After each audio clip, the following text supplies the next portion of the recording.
சிவா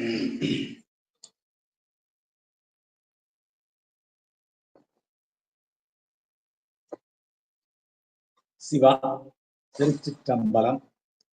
உலகெல்லாம் உணர்ந்து ஓதற்கரியவன் நிலவுலாவிய நீர்மலி வேணியன் அலகில் சோதியன் அம்பலத்து ஆடுவான் மலர் சிலம்படி வாழ்த்தி வணங்குவான். எல்லாம் வல்ல திருவுருளை இறங்குகிறேன்.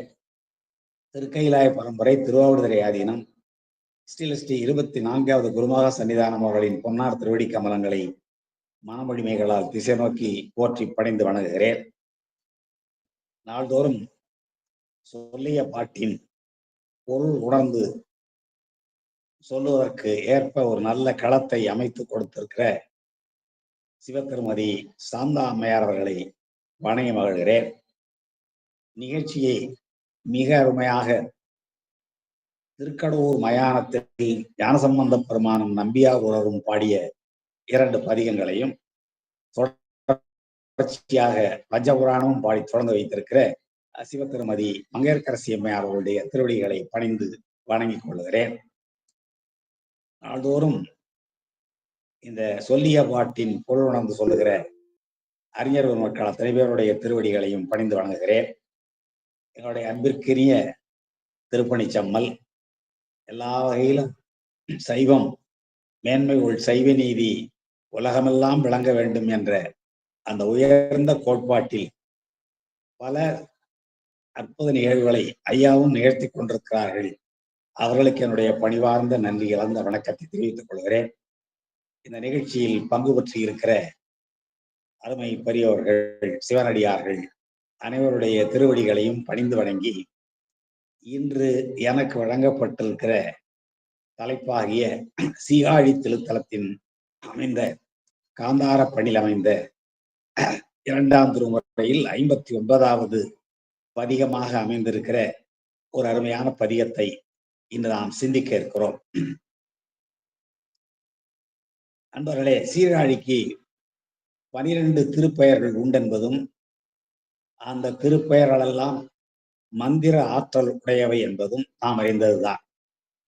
அதோடு மட்டுமல்லாமல் சிலர் சொல்கிறார்கள் யுகந்தோறும் ஒரு பெயர் மாறிற்று என்று. அப்படியெல்லாம் மாற முடியாது. ஏனென்றால் 4 யுகம்தான் இருக்கின்றது.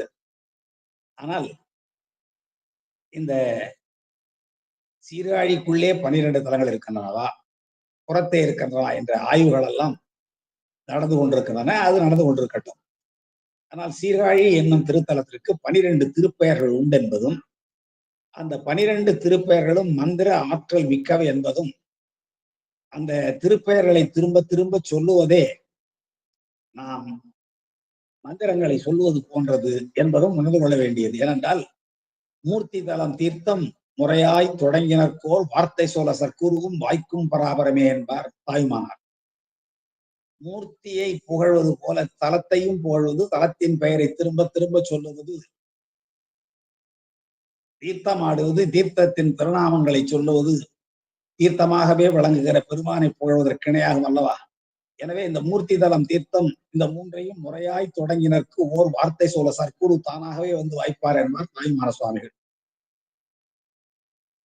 அப்படி 12 திருப்பெயர்களிலே காழி என்னும் திருப்பெயரில் அமைந்த சீர்காழி, சீகாழி, காளி, காழி என்றெல்லாம் அழைக்கப்படுகிற அந்த திருப்பெயரில் அமைந்திருக்கிற பதிகத்தில் ஒரு பதிகம்தான் இன்று நாம் சிந்திக்க இருக்கிற பதிகம். சீகாழி என்னும் தலைப்பில் நம்முடைய ஞானசம்பந்த பெருமான் 15 பதிகங்கள் பாடியிருக்கிறார். சீர்காழி என்னும் தலைப்பில் மட்டும் 15 பதிகங்கள். அதுபோல வேணுபுரத்தில், சிரபுரத்தில், புறவத்தில் இப்படி பல பதிகங்களும் பாடியிருக்கிறார். என்றாலும் பிரம்மபுரத்துக்கு அடுத்தபடியாக அதிகமாக பாடியிருக்கிறது சீகாழிதான். சரிங்க. இப்போ நாம் அந்த 2ஆம் திருமுறையில் இருக்கிற 59வது பதிகத்துக்கு போறதுக்கு முன்னாலே சில செய்திகளை மட்டும் பார்த்து விட்டு செல்வது நல்லது.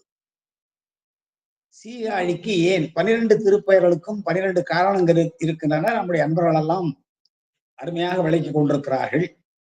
எனவே அந்த 12 திருப்பெயர்களுக்குரிய காரணங்களை எல்லாம் சொல்லி நான் நேரத்தை கடத்த விரும்பவில்லை. காழி என்னும் திருப்பெயருக்கு மட்டும் அந்த பெயரை சொல்லிவிட்டு நாம் பதிகத்துக்குள் சென்று விடலாம். காழியா காளியா என்றால் அது காளி என்னும் பெயர்தான் காழி ஆயிற்று என்பது நாம் உணர்ந்து கொள்ள வேண்டிய செய்தி. இந்த காழிக்கு இப்பெயர் வருவதற்குரிய காரணத்தை நாம் 2 பேர் வழியாக தெரிந்து கொள்கிறோம். ஒருவர் நம்முடைய சமய குறவர்களிலும் ஞானாசிரியர்கள் ஒருவருமாகிய ஞானசம்பந்த பெருமான் கூறுகிறார். எல்லாருக்கும் தெரிந்ததுதான் வழிமொழி திரு இராகம் என்று 3ஆம் திருமுறையிலே 67வது பதிகமாக அமைந்திருக்கிற ஒரு பதிகத்தில் 12 பாக்கள். 12 பாக்களிலும் மிக மிக அற்புதமான அமைவுகள் உடையவை அந்த 12 பாடல்களும். நீங்கள் படித்து இன்புறலாம். அது நிறைய சிறப்புகள் எல்லாம் இருக்கின்றன. அவற்றையெல்லாம் சொல்லி நாம் நம்முடைய இந்த நேரத்தை பயனுடையதாக ஆக்குவதற்கு தவிர்த்து விட வேண்டாம். ஞானசம்பந்த பெருமான் ஒரு பாடல்ல அந்த 12 பாடல்ல 12 திருப்பெயருக்கும் காரணத்தை சொல்கிறார். அதுல காழிக்கு என்ன காரணம் சொல்கிறார் என்றால், மிக அருமையான பாடல் அது. அந்த வழிமொழி திரு இராகத்தில் 10ஆவதாக அமைந்திருக்கிற பாடல் மிக அருமையான பாடல். அதை நம்ம பின்னாடி பார்க்கலாம்.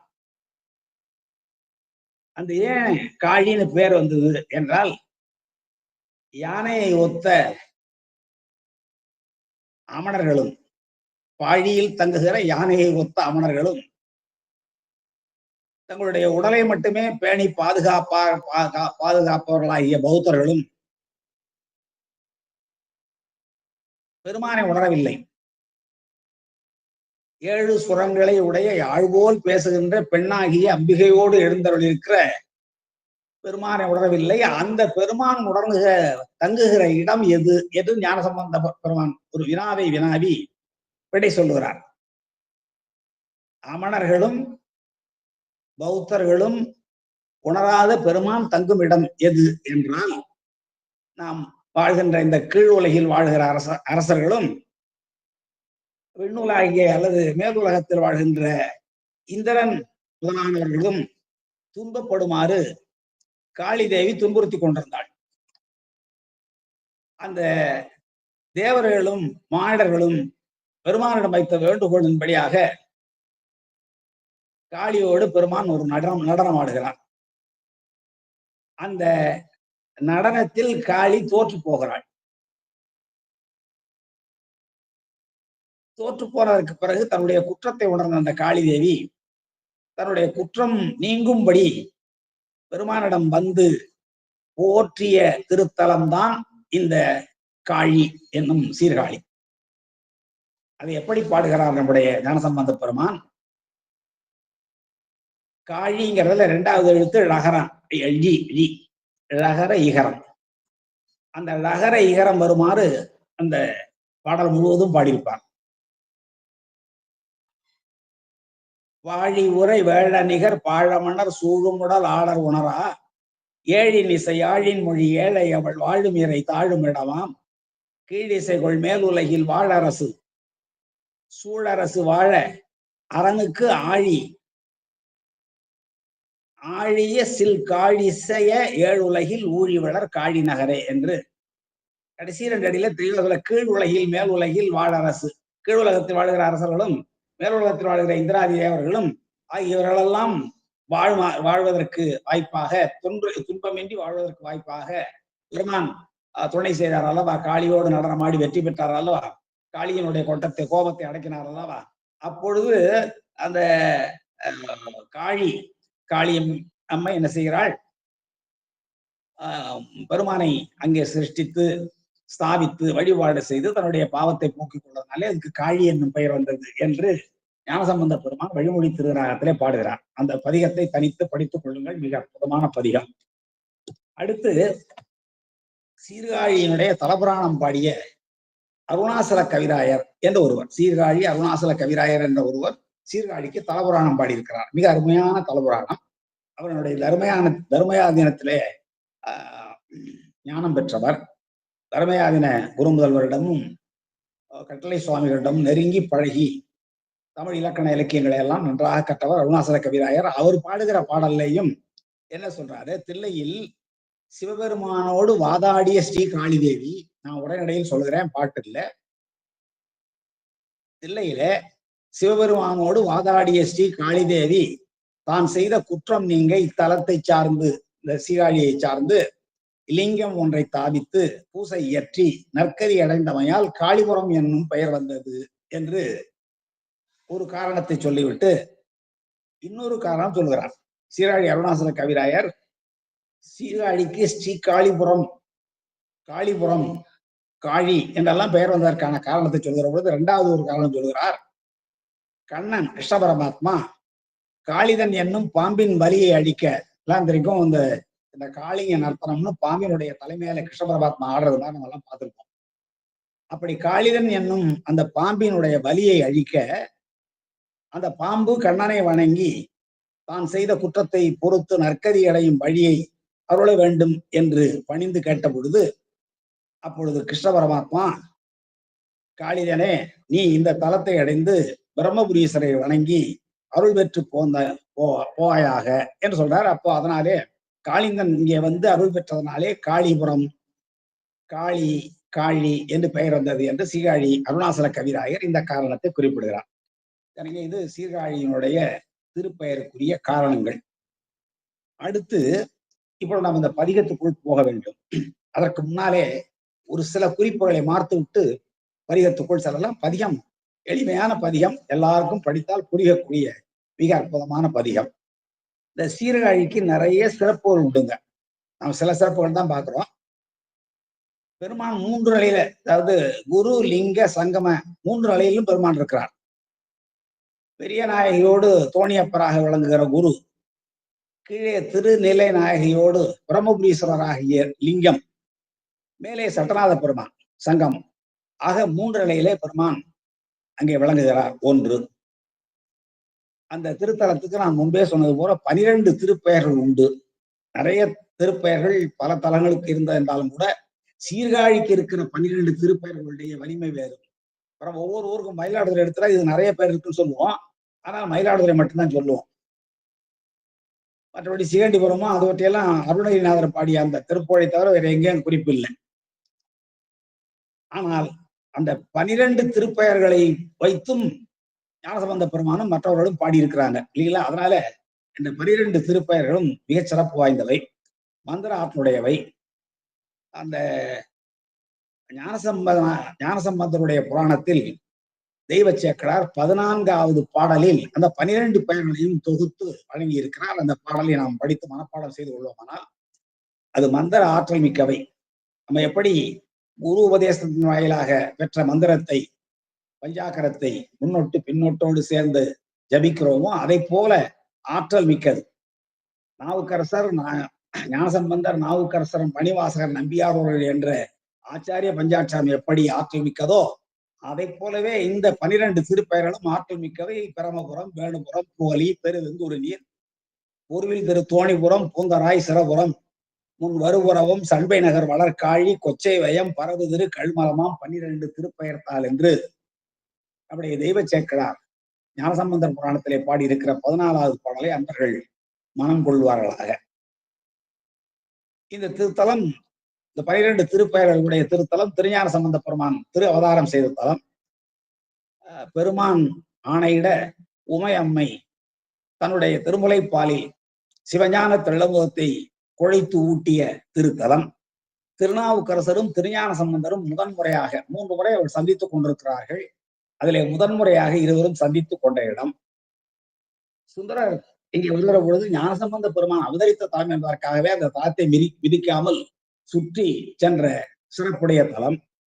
சீர்காழியிலே சிற்றம்பல நாடிகள் என்ற ஒரு புகழர் போதம் பாடியவர். சீர்காழி சிற்றம்பல நாடிகள் சித்திரக்காட்டிலே சமாதி கொண்டிருக்கிற பெருமான் அவர் வாழ்ந்த தலம். காழி கண்ணுடைய வள்ளல் என்ற ஒரு பெருமான் வாழ்ந்த தலம்.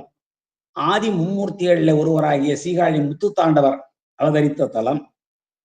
நம்முடைய நான் முன்பே சொன்னது போல தலபுராணம் பாடிய அருணாசல கவிராயர் பாடிய தலம். நம்முடைய மயிலாடுதுறை மகாவித்வான் மீனாட்சி சுந்தரம் பிள்ளை அவர்கள் சீர்காழி கோவை என்னும் ஒரு நூலை பாடியருடைய தலம். இப்படி சில சிறப்புகள் நான் சொல்கிறேன். இன்னும் சீர்காழிக்கு நிறைய சிறப்புகள் உண்டு. அவற்றையெல்லாம் அன்பர்கள் ஆங்காங்கே கேட்டறிந்து மகிழ்வார்களாக. இப்பொழுது நாம் அந்த பதிகத்துக்குள்ள போறோம். திருமுறையில் 2ஆம் திருமுறையில் 59வது பதிகம் காந்தார பண்ணில் அமைந்தது. இறைவர் திருமுன்பாக ஞானசம்பந்த பெருமான் பாடியது. எப்போ பாடுறாரு என்றால், தொண்டை நாட்டுக்கு யாத்திரையெல்லாம் போயிட்டு வர்றாருங்களா, அவர் மொத்தம் 6 முறை தலப்பயணம் பண்றார். 6வது தலப்பயணம் என்பது மதுரை மாநகரத்திலிருந்து திரும்பியதற்கு பிறகு சோழ நாட்டுக்கு வந்து திருநாளெல்லாம் வந்து விட்டு அதுக்கு பிறகு மறுபடியும் அந்த தொண்டை நாட்டுக்கு செல்வார்.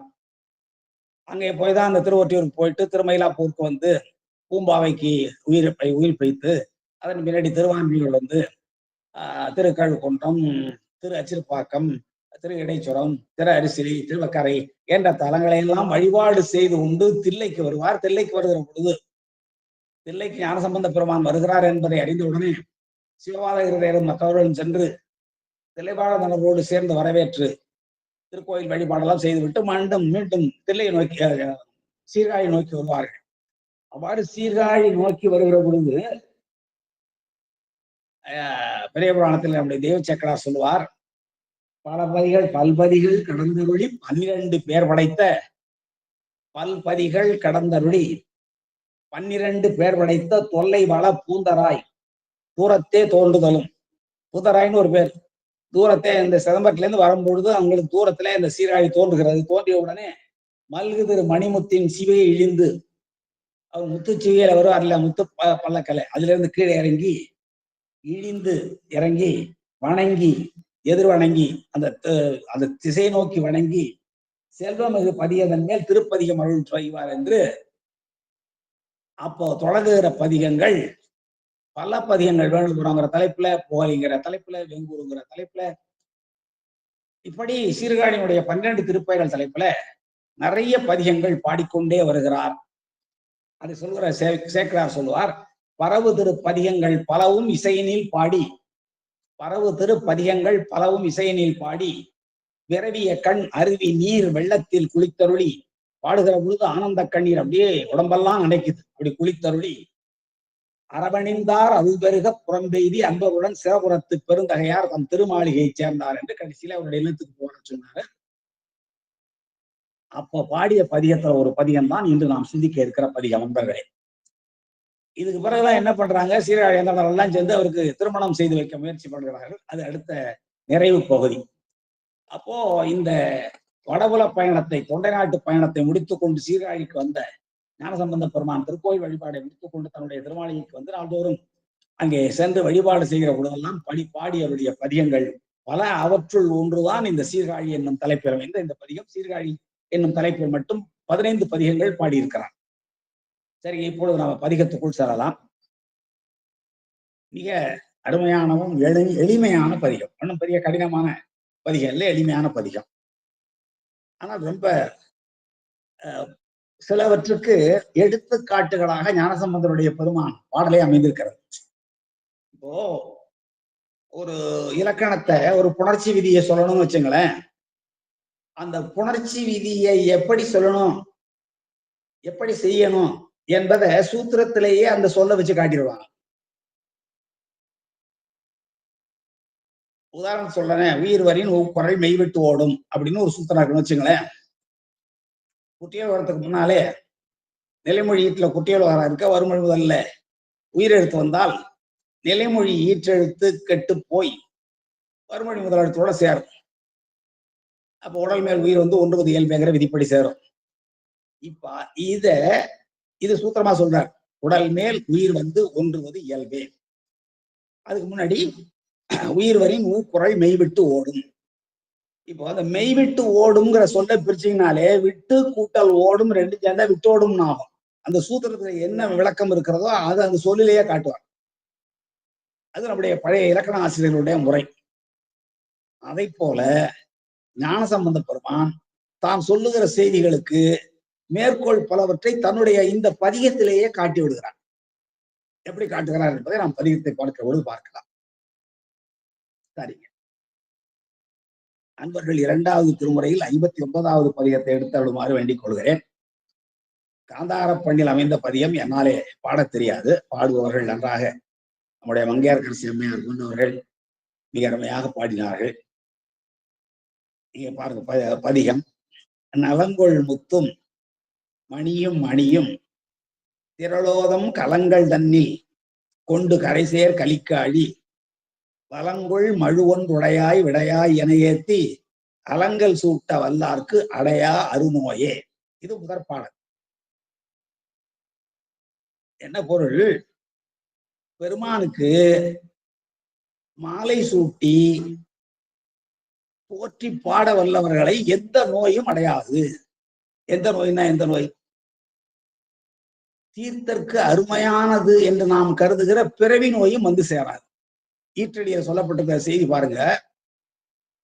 அலங்கல் சூட்ட வல்லார்க்கு, அலங்கல்லாம் மாலை, மாலைக்கு தமிழ் 1000 பேர், அதுல ஒரு பேர், நிறைய பேர் இருக்கு, நான் 1000 தவறா சொல்றேன், ஒரு 15-20 பெயர் இருக்கும் மாலைக்கு. நாம் பல முறை சிந்தித்திருக்கிறோம். அதுல ஒன்று அலங்கல், அசைவது.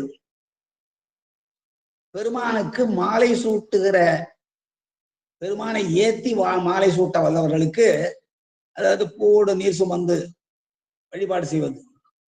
அதனால பெருமான் நம்மகிட்ட வேற எதையே பார்க்கல, இல்ல போய் நிறுந்தானே. அப்படி அலங்கல் சூட்ட வல்லார்க்கு அருநோய் அடையாவே. அடையாவே அருநோயேங்கிறத அருநோய் அடையாவேன்னு அந்த ஏகாரத்தை கூட அந்த சேர்த்துங்கன்னா ரொம்ப நல்லா இருக்கும். தீர்த்தற்கரிய நோய். அருநோய்னா என்ன? இப்ப சாதாரண 4448 நோய் இருக்கு, இயற்கை மருத்துவத்தை சொல்லுவாங்க. அதை நம்முடைய மருத்துவர்கள் தீர்த்து வச்சிருவாங்க, உடல் பிணிகளை. ஆனால் தீர்க்க முடியாத நோய் எதன்? தீரா நோய் தீர்த்தருள வல்லான் ஒருவன் தான். தீரா நோய் தீர்த்தருள வல்லான் குளிர்கோளூர்ல பெருமானை திருத்தாண்டகத்துல நாவுக்கரசர் பாடுவார். அந்த தீரா நோய் தான் அருநோய், தீர்த்தற்கரிய நோய். தீர்த்தற்கரிய நோய் பிறவி நோய். அது சக்கரை மாதிரி சுழன்று சுழன்று வந்துகிட்டு இருக்கும், ஒளிவட்டம் போல, காற்றாடி போல, வண்டி சக்கரம் போல திரும்ப திரும்ப வந்து கொண்டே இருக்கும். பிறப்பு பிறப்பு இறப்பு, உறங்குவது போலும் சாக்காடு, உறங்கி விழிப்பது போலும் பிறப்பு என்பார் வள்ளுவர். அப்படி அந்த திரும்ப திரும்ப வந்து கொண்டிருக்கிற பிறவி நோய் நம்ம வந்து அடையாது. எப்போ என்றால், வலங்கொள் மழு ஒன்று உடையாய் என்றேத்தி, வலங்கொள் மழு ஒன்று உடையாய் விடையாய் என்று ஏத்தி. பெருமானை இப்படி போற்றிட்டு மாலை போடுங்க. வலம் கொள் மழு ஒன்று உடையாய். வலம்னா வலக்கையின் மட்டுமல்ல, வெற்றியை கொள்ளுகின்ற அர்த்தம். வலம்னா வெற்றின் அர்த்தம். வெற்றியை கொள்ளுகின்ற மழுவாயுதம் ஒன்றை, அது மங்கள மழு, பெருமான் கையில் இருக்கிற மழு மங்கள மழு. அந்த மங்கள மழு ஒன்று உடையாய் விடையாய், மங்கள மழுவை உடையவரே, ரிஷபவாகனத்தில் வருபவரே என்று போற்றி அலங்கல் சூட்ட வல்லார்க்கு அருநோய் அடையா. அடையாங்கிறது பாருங்க, பன்மையில சொல்றாரு. நோய்ங்கிறது ஒருமை, அடையாங்கிறது பன்மை. அப்ப என்ன அர்த்தம்னா, அந்த நோய்ங்கிறதுல நோய்கள் என்று வைத்துக் கொள்ள வேண்டும். சாதாரண உடற்பிணிகளையும் சேர்த்து, பிறவி நோயையும் சேர்த்து, எல்லாவற்றையும் தீர்த்துவார் சாமி அர்த்தம். சரிங்க, இந்த சாமி எங்க இருக்கிறாரு? 3வது அடி ஈட்டுல பாருங்க, 2வது அடி ஈட்டுல கலிக்காழி, ஆரவாரம் மிக்க, ஓசை மிக்க, செழுமை மிக்க காழியில் இருக்கிறார். இந்த காழிங்கிற பெயர் காரணம் சொல்லிட்டேன். காழியில் இருக்கிறார். அந்த காழி எப்படிப்பட்டது? 2 அடி முதல் 2 அடி. நலங்கொள் முத்தும் நலங்கொள் மணியும் நலங்கொள் அணியும், இவற்றையெல்லாம் கப்பல் கொண்டு வந்து சேர்க்கலாம் சீராழியில. நலங்கொள்னா அழகான அர்த்தம், வேற ஒண்ணும் இல்லை. அழகான முத்துக்களையும், எல்லாம் மதிப்பு வாய்ந்தவை, அணிந்து கொள்பவர்களுக்கு உடல் நலத்தை தருபவை, மதிப்பு வாய்ந்தவை மட்டுமல்ல, அணிந்து கொள்பவர்களுக்கு உடல் நலத்தை தருபவை. சோதனைகளை கேட்டா சொல்லுவாங்க, நீ கோமாயதகம் போட்டுக்க, நீ வைரம் போட்டுக்க, நீ வைடூரியம் போட்டுக்க, நீ பவளம் போட்டுக்க, நீ புஷ்பராகம் போட்டுக்கங்கிறாங்க. ஏன்னா அந்தந்த ராசிகாரங்களுக்கு அந்தந்த மணிகள் நலம் செய்யும் என்பதை நம்பிக்கை. அது அவர்களுடைய நம்பிக்கை பொறுத்தது. ஆனால் இங்கே அழகான முத்துக்களையும் மணிகளையும் அணிகளையும் திரள் ஓதம் கலங்கள் தன்னில் கொண்டு. ஓதம்னா நீர், கடல் நீர், திரட்சியான அலைகள் அடித்து வந்து கொண்டே இருக்கிற ஓதம் இருக்கிற கடல் நீர், அது கலங்களை கொண்டு வந்து கரையில தள்ளு. கலங்கள்னா மரக்கலங்கள். இன்றைய மாதிரி இல்லை, அந்த காலத்துல எல்லாம் கலங்கள் காற்று வழியில வரும். நளியிரு முன்னீர் நாவாயோட்டி வழிதொழிலாண்ட ஒருவோன் மருக களியல் யானை கரிகால் வளவன் பாடுவார் புறநானூற்றுல ஒரு ஆசிரியர். நளியிரு முன்னீர் நாவாய் ஓட்டினா நம்ம தமிழன். நளினா குளிர்ச்சியான, இருன்னா பெரிய, குளிர்ச்சியான பெரிய கடல்ல. முன்னீர்னா காரண பெயர், ஆக்கல் அழித்தல் படைத்தல் ஆகிய 3 தன்மைகளையும் கொண்டிருக்கிற கடல்ல நளியிரு முன்னீர் நாவாய் ஓட்டி கப்பல் ஓட்டி வழி தொழில் ஆண்ட. வழின்னா காற்று, காற்றை தனக்கு ஏவல் கொண்ட, காற்றடிக்கும் திசையிலெல்லாம் கப்பல் போகாமல் தான் விரும்புகிற திசையில் காற்றை மாற்றி அடிக்க வைத்த அப்படிப்பட்ட வழி தொழிலை ஆட்சி செய்த உறவோன் மருக களியல் யானை கரிகால் வளவ என்று ஒரு புலவன் கரிகால் வளவனை பாடுறான். அப்போ சோழர்கள் கடல் வாணிகம் செய்கிற பொழுது கப்பலை காற்றடித்த திசையில் போக விடாமல் காற்றை தங்களுக்கு ஏற்ப திசை திருப்பிக் கொண்டார்கள் என்று வழி தொழில் ஆண்ட. முன்னோர்கள் வாக்கெல்லாம் பொய் இல்லை.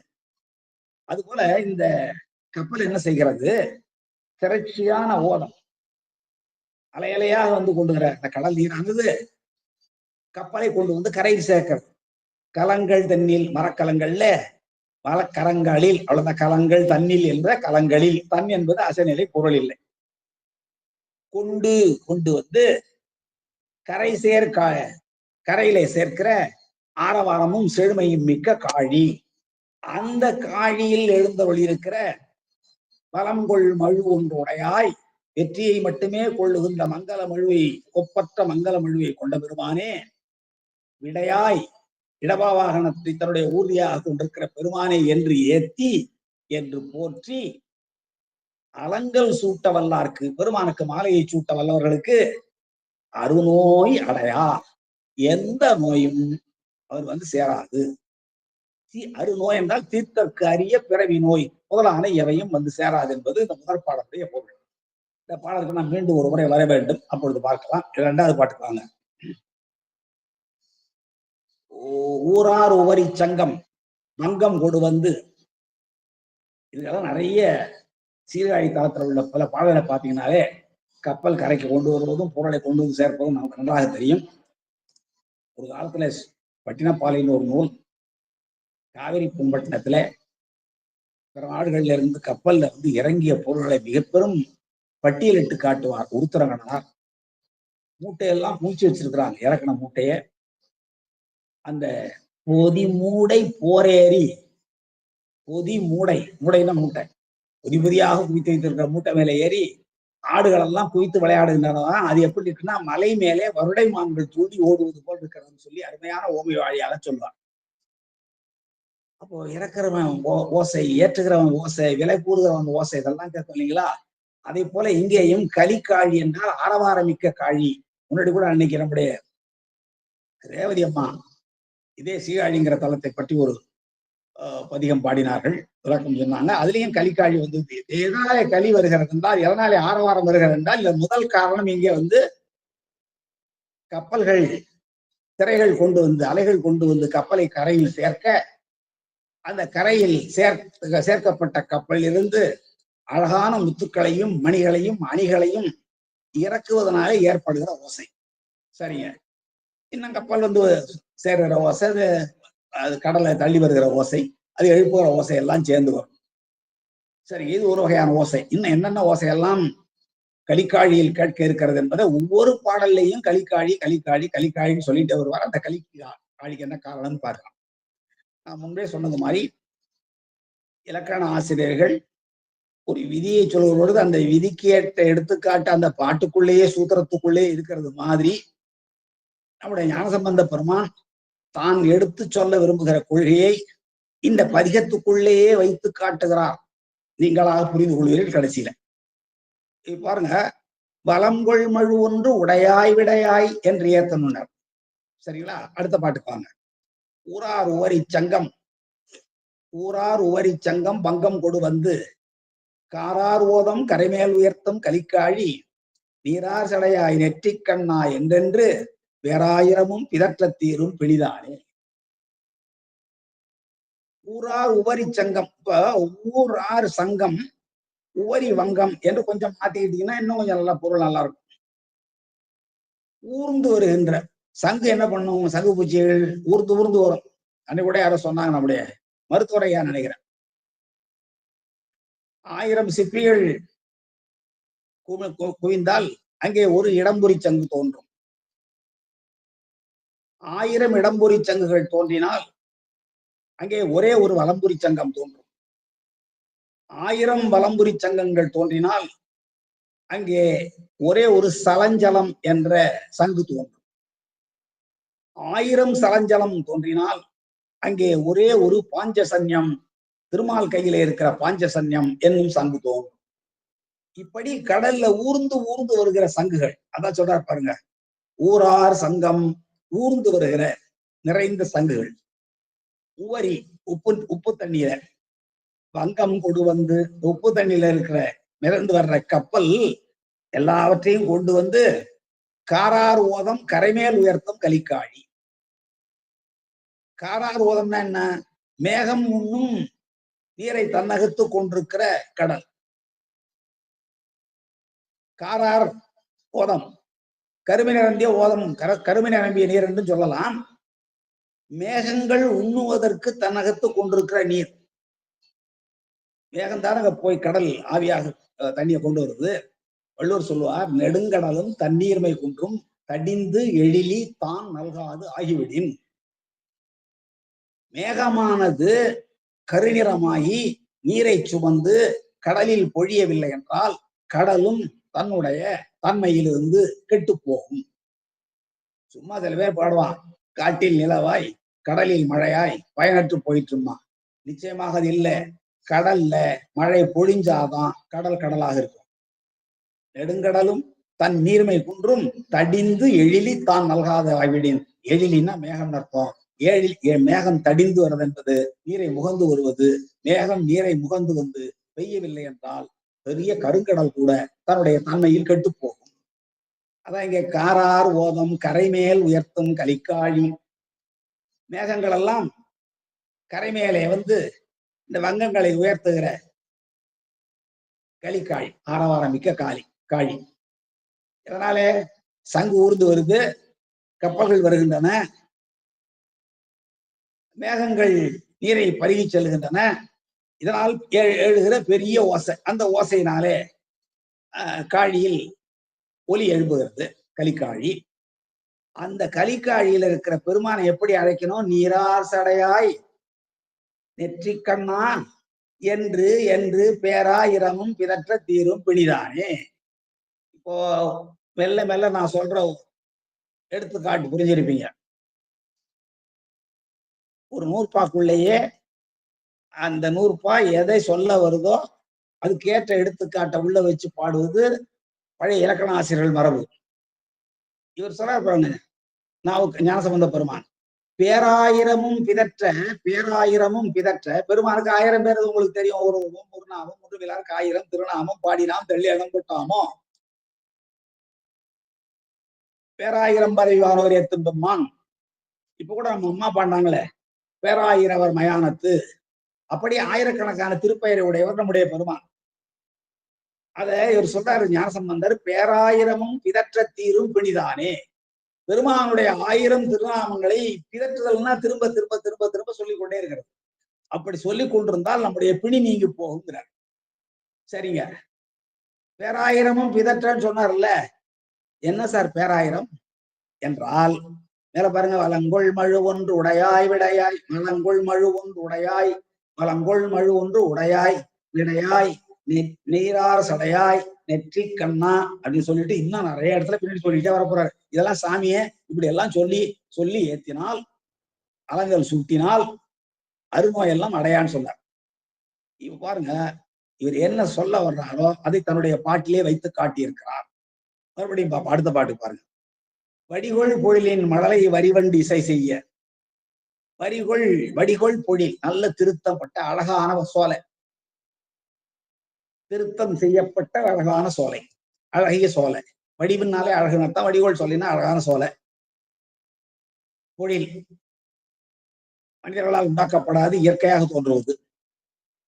அங்க மழலை வரிவண்டு இசை செய்தான். மழலை என்னன்னு தெரியும்.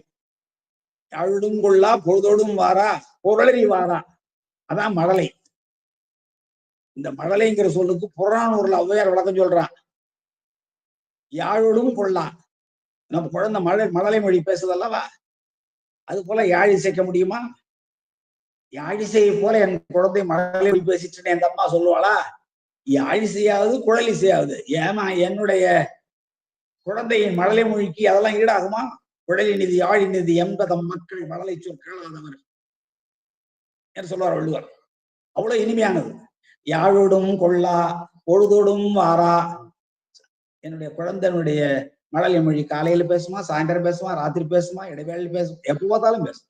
பொழுதோடும் வாரா, பொருளறி வாரா. அது என்ன சொல்லுதுங்கிறதுக்கு அர்த்தம் நமக்கு புரியாது. அதான் மழலை. இது புறநானூறுல வர்ற ஒரு பாட்டு. ஔவையார் பாடுறான் அதியமான்ட்ட போய். அந்த குழந்தைய இப்படி எல்லாம் பேசினாலும் அந்த தந்தை எப்படி அணைத்து கொண்டு தன்னுடைய அருளை வணங்குவாரோ அதை போல நானும் உன்னை பாடுகிறேன். என்னுடைய பாட்டிலே எந்த பொருளும் இல்லை என்றாலும் நீ என்னை புரிந்து கொண்டு அருள் செய்து ஏராளமாக பொன்னையும் பொருளையும் வழங்கி சிறப்பிக்கிறாயே என்று பொழுது பாடுகிறாள் அதிகமானே ஔவையார். இப்போ மழலை வண்டுப்பாங்க. வடிகோள் பொழிலின் அழகான பொழில், அதுல மழலை வரி வண்டு தீங்காரிக்குது வண்டு. அது யாழிசையை சொல்ல முடியுமா? பொருள் அறிய முடியுமா? எதுவும் முடியாது. அப்படிப்பட்ட வண்டானது இசை செய்ய கடிகொள் போதில் தென்றல் அணையும் கலிக்காழி. நல்ல மனம் விரிய போகுது. விரிஞ்சாதானே மனம் வரும் பூக்கள்ல இருந்து. போதுன்னா ரெண்டாவது நிலை. காலை அரும்பி பகலெல்லாம் போதாகி மாலை மலரும். அதான் மலரோட நிலை. காலையில அரும்பும், அரும்பு அடுத்தது போதாகும், போது மலராகும். அந்த போது விரிஞ்சா என்ன ஆகும்னா மனம் வீசும். அதான் கடிகொள் போதில் வாசனையை தன்னுள் பொதிந்து வைத்திருக்கிற அந்த போது என்ற நிலையில் இருக்கிற பூக்கள்ல, கடிகொள் போதில் மலரும் பருவத்தில் இருக்கிற அந்த பூக்கள்ல தென்றல் அணையும் கலிக்காழி. அந்த பூக்கள் மேல தென்றல் படுதான். அப்ப தென்றல் படுகிற பொழுது சோலைகளிலே புகுந்து தென்றல் வருகிற பொழுது வண்டுகள் ஒரு பக்கத்திலே மழலை மொழியில் ரீங்காரம் விட்டுக் கொண்டிருக்கிறது, ஒரு பக்கத்திலே தென்றல் காற்று வீசுகிறது. இப்பொழுது ஏற்படுகிற ஒலி கலிக்காழி.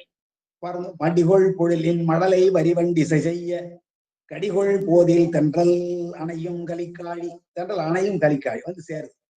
கலிக்காழிக்கு என்ன அர்த்தம்? இதெல்லாம் பாத்துங்க. ஒரு பாடல்ல கப்பல் வந்து இறங்குது, அதுல முத்தும் மணியும் அணியும் கொண்டு வந்து இறக்குறாங்க. அதை இறக்குறவங்க ஏத்துறவங்க ஓசை.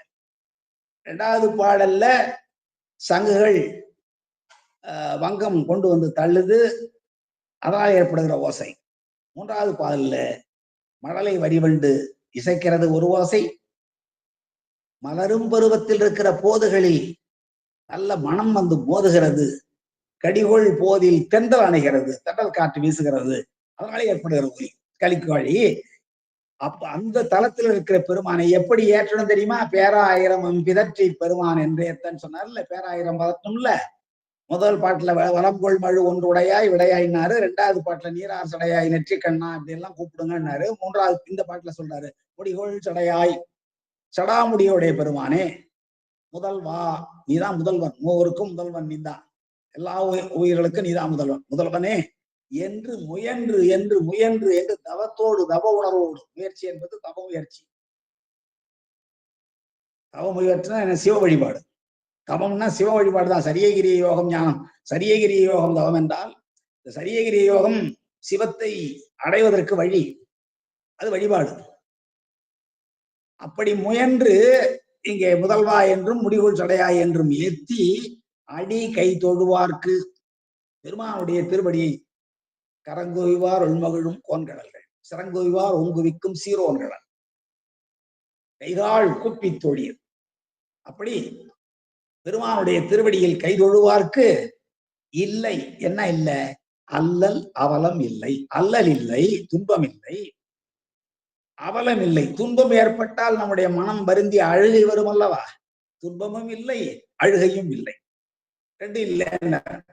இப்ப மூன்றாவது பாட்டு எளிமையா இருப்பாருங்க. வடிகொள் பொழிலின் மழலை வரிவண்டி இசை பாட அழகா திருத்தமான சோலைகளில் பொருளறிவாராத சொற்களில் ஓசையில் வண்டுகள் இசை பாடவும் நல்ல மனத்தை தன்னுள் கொண்டிருக்கிற மலரும் பருவத்தில் இருக்கிற பூக்களில் தென்றல் காற்று வந்து வீசவும் எழுகின்ற ஓசையை தருகிற கலிக்காழி, அந்த கலிக்காழியில் எழுந்தருள் இருக்கிற பெருமானை முடிகோள் சடையாய் முதல்வா என்று முயன்று தவம் முயன்று ஏத்தி போற்றுவோமானால், ஏத்தி போற்றி அடி எய்துவார்க்கு பெருமானுடைய திருவடியை யார் தொழுகிறார்களோ அவர்களுக்கு அல்லல் இல்லை, அவலம் இல்லை. அல்லல்னா துன்பம், அவலம்னா அழுகை. துன்பமும் இல்லை, துன்பத்தின் விளைவாக ஏற்படுகிற மன கசிவும் இல்லை, அழுகையும் இல்லை என்று இந்த பாடல் சொல்கிறது. அடுத்து 4வது பாடல்.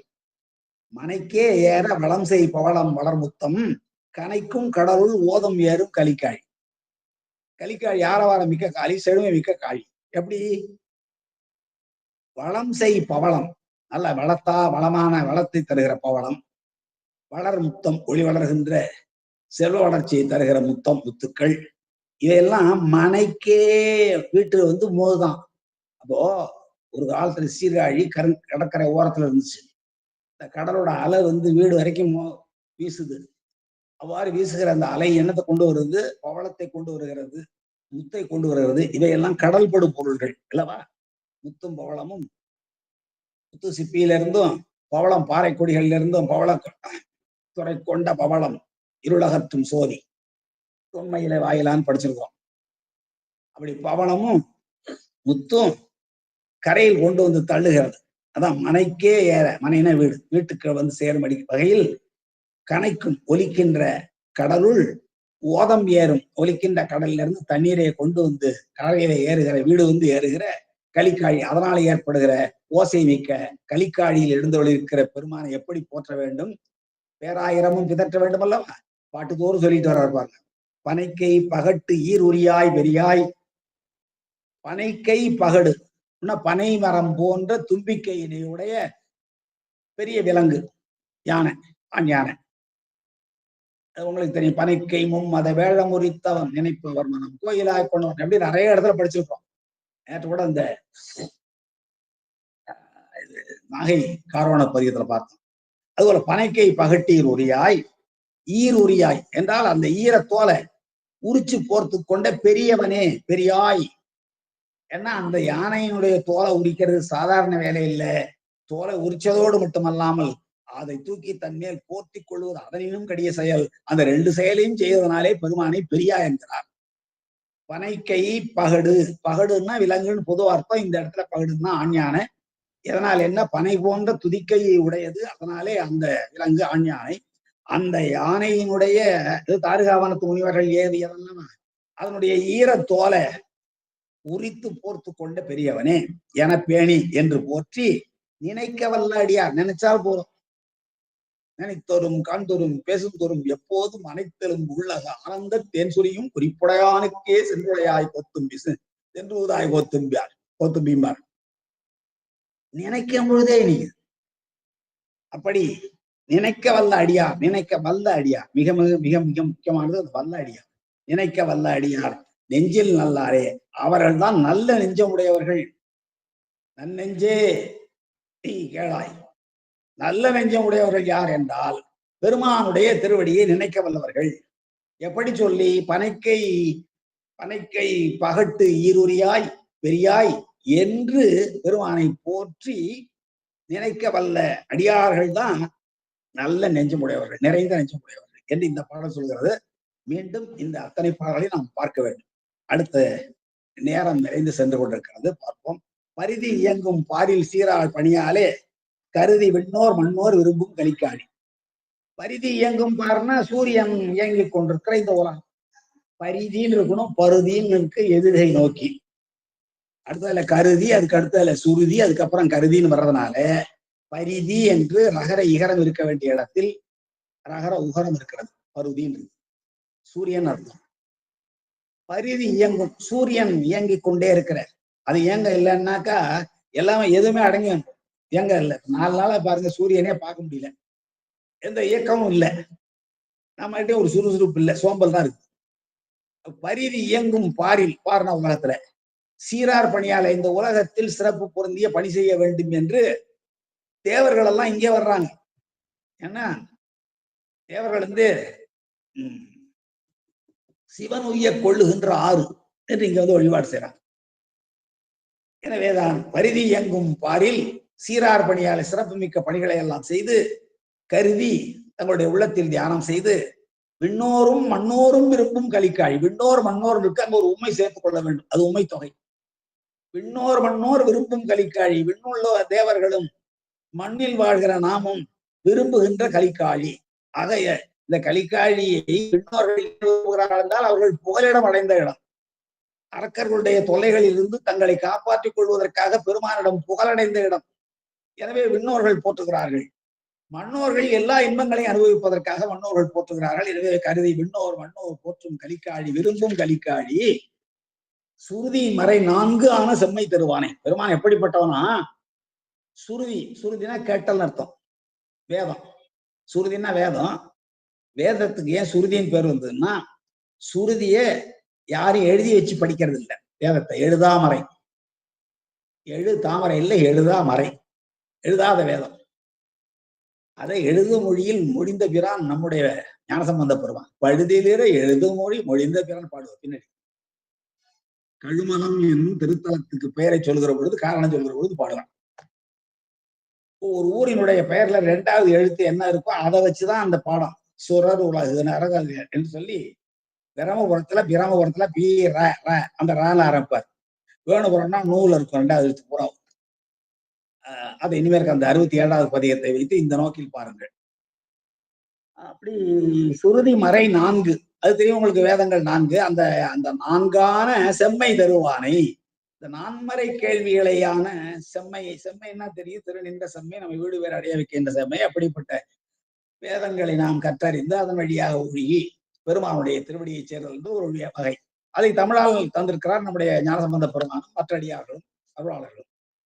அப்போ சுருதி மறை 4ஆன செம்மை தருவானை இருக்கின் இறைவனே என்றெல்லாம் போட்டோம். இருக்கின் பொருளானவனே, இருக்காக வழங்குபவனே என்றெல்லாம் மறையுமாய் மறையின் பயனுமாய் வழங்குகிறார் அல்லவா? அதையெல்லாம் சொல்லி சொல்லி போற்றணும். கருதி எழுமின் இப்படியெல்லாம் சொல்லிக்கொண்டு மனதில் நினைத்து கொண்டு எழுமின். கோட்டூர்ல பாடுவாரு, நீங்க இந்த நினைத்து கொண்டு எழுந்தால் உங்களுக்கு நாள் நல்லதா சொல்லி. இங்க ஒரு கோட்டூர் இருக்கு, அந்த இளமையான் கோட்டூர்ல, இது வேற கோட்டூர். கருதி எழுமின் வழுவா வண்ணம் துயர் போமே. உங்களுடைய துயர் எல்லாமும் தொலைஞ்சு போகும் உபதேசிக்கிறார் நம்மள. அப்ப 4மறையின் செம்மை பொருளை தருகின்ற பெருமானை நினைத்து நீங்கள் எழுந்தால் உங்களுடைய துயர் எல்லாம் வழுவா வண்ணம்னா உறுதியாக தவறாமல் போய்விடும் என்று இந்த 5வது பாடலை சொல்லுகிறார். அடுத்து பாடல் எண் 6. மந்தம் மருவும் பொழிலில். நான் வேகமா முதல்ல முடிச்சிடறேன், அவர் வேறு தொகுப்புல வேற சொல்ல வேண்டியிருக்கிறது. மந்தம் மருவும் பொழிலில் எழிலார் மது உண்டு கந்தம் மருவ வரிவண்டிசை செய் கலிக்காழி. பண்டுகள் பாடுவதனாலே ஓசை. கலிக்காழி கலிக்காழி கலிக்காழிங்கிறாரே, ஆரவாரம் மிக்கது எதனாலே? செழுமை மிக்கது எதனாலே?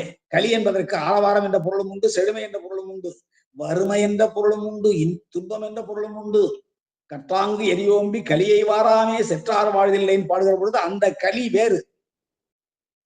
அது துன்பம், வறுமை, இடர், பிணி. ஆனா இந்த இடத்துல களி என்பது ஆரவாரம், களி என்பது செழுமை என்னும் பொருளை தருவது. தமிழ் எப்படியெல்லாம் பொருள் தருது பாருங்க, இடத்துக்கு ஏற்ப. அப்படி மந்தம் மருவும் பொழில். அப்படியே பொழில்னா சோலை. மந்தம் தென்றல் காற்று மெல்ல வீசுது. மந்தமாருதம் சொல்லலாம். இப்ப அடிக்கிற இத்துவா சண்ட மாறுதம், இது புயல், இது சண்ட மாறுதம். மாறுதம்னா காற்றுன்னு அர்த்தம். மந்தமா மேல தென்றல் தீண்டாதோ தென்பா அங்கு பாடாதோ என்று நாட்டுப்புற பாடல்கள் பாடுவார்கள். அதுபோல இங்கே மந்தம் மருவுகிற மந்தமான தென்றல் காற்று, மந்தம் மெல்ல மெல்ல மெல்ல வீசுகிற அருமையான சுகமான காற்று இருக்கிறது, தென்றல் காற்று. அது நிறைந்து இருக்கிற பொழில், சோலைகள் எல்லாம் தென்றல் காற்று நிறைந்திருக்கிறது. அந்த பொழிலில சோலைகள்ல எழிலார் மது உண்டு. வண்டுகள் என்ன பண்ணுவான்? எழுச்சியோடு. எழில்னா அழகுன்னு பொருள், ஆனா இந்த இடத்துல அழகுங்கிற பொருள் இல்லை. வண்டுகள் எல்லாம் எழுச்சியோடு பறந்து சென்று மலர்கள் தோறும் இருக்கிற தேனை உண்கின்றன. அதான் எழிலார் மது உண்டு கந்தம் மருவ. அது மேல எல்லாம் நல்ல வாசனை பொருந்தி விடுகிறது, மகர்ந்த பொடிகள் எல்லாம் படிந்து. கந்தம் மருவ வரிவண்டு வரிகளை உடைய வண்டுகள் இசை செய் தீங்காரம் செய்து கொண்டே இருக்க. முதல்ல இது முதல்ல சொன்னார்கள் மணலை வரி வண்டு. அதுபோல இந்த வண்டுகள் எல்லாம் இசை செய்ய அந்த கலிக்காழியில் ஆரவாரமிக்க காளியில் பெருமான் எப்படி இருக்கிறாரா? பந்தம் நீங்க அருளும் பரனே பேராயிரம் பிதற்றி இதெல்லாம் சொல்லி சொல்லி பிதற்றணுங்கிறார். எப்படியெல்லாம் பிதற்றணும் உங்களுக்கு சந்தேகம் வந்துடக்கூடாதுங்கிறதுக்காக ஒவ்வொரு பாட்டிலையும் பழங்கொள் மழு ஒன்றுடையாய் விடையாய் இராசடையாய் நெற்றிக்கண்ணா முடிகொள் சடையாய் முதல்வா பனைக்கை பகட்டீர் ஒரியாய் பெரியாய் விண்ணோர் விரும்பும் பெருமானே மண்ணோர் விரும்பும் பெருமானே நான்கு மறைகள் தருவானே என்றெல்லாம் சொல்லி அதுக்கப்புறம் பந்தம் நீங்க அருளும் பரனே நம்முடைய பசுபாச கட்டுகள் எல்லாம் நீங்கிறதுக்கு அருள் செய்வோர் பெருமான் தான். பந்தம் அதன் பெத்த நிலைம்பாங்கல்ல, பெத்த நிலை முத்தி நிலை ரெண்டு உண்டு. அதுல பெத்த நிலைன்னா கட்டு நிலை. மக்கள் தாய் தந்தை சுற்றம் மனைவி என்னும் இந்த பந்தங்கள், இந்த பந்தங்கள்ல மாட்டி துன்பப்படாமல் காப்பாற்றுவோம் பெருமான் தான். அதான் இங்கே பந்தம் நீங்க அருளும் பரனே மேலான பொருளே என ஏத்தி சிந்தை செய்வார். மனசுல நினைச்சா போதும். நினைப்பவர் மனம் கோயிலா கொள்பவன். அதான் இங்கே சிந்தை செய்வார். செம்மை நீங்காதிருப்பார். திருநின்ற சமயம் அவங்களுக்கு நிச்சயமாக வந்து சேரும். செம்மையிலிருந்து போக மாட்டார்கள். நிச்சயமாக வீடு வேற்று இன்பத்தை அடைவார்கள் என்பதை உபதேசத்தை பண்றார் இந்த பாட்டுல. அடுத்து 7வது பாட்டு பாருங்க. புயலார் பூமி நாமம் மோதி புகழ் மல்க கயலார் கண்ணார் பன்னார் ஒலிசை கலிக்காழி பயில்வான் தன்னை பக்தியார தொழுதேத்த முயல்வார்தம் மேல் வெம்மை கூற்றம் முடுகாதே. யம நம்ம கிட்ட வரமாட்டான். மனுஷனுக்கு பயமே யாருகிட்ட? யம பயம் சொல்லுவான். ஆலமிடற்றான் அடியார் என்று அடர அஞ்சுவரேன் பாடுவார். ஆலமிடற்றான் அடியார்னா யாரு? சிவனடியான். ஆலம்னா விஷம். ஆலமிடற்றான்னா நஞ்சை கழுத்தில் கொண்டவன். அவனுடைய அடியார்னா சிவனடியார். சிவனடியார்னு சொன்னா யமன் யமதூதர்கள் அடர கொல்லுவதற்கு பிடிப்பதற்கு வர அஞ்சுவார்கள். அதே கருத்தை இங்க சொல்றாரு பாருங்க. புயலார் பூமி, புயல்னா மேகம். மேகம் நிறைந்த பூமின்னா நம்ம மண்ணுலகம். மண்ணுலகத்தை பாடுகிற நாமும் என்ன செய்யணும்? நாமம் ஓதி சிவநாமத்தை சொல்லிக்கிட்டே இருக்கணுங்கிறா. சிவாய நம சிவாய நம சிவாய நமன்னு சொல்லி நாமம் ஓதி அந்த 5 எழுத்துன்னு சொன்னால் எப்படியெல்லாம் பயன் கிட்டுங்கிறத நம்ம நேற்று கூட பார்த்தோம். அப்படி நாமம் ஓதி புகழ் மல்க கயலார் கண்ணார் பன்னார் ஒலிசை கலிக்காழி.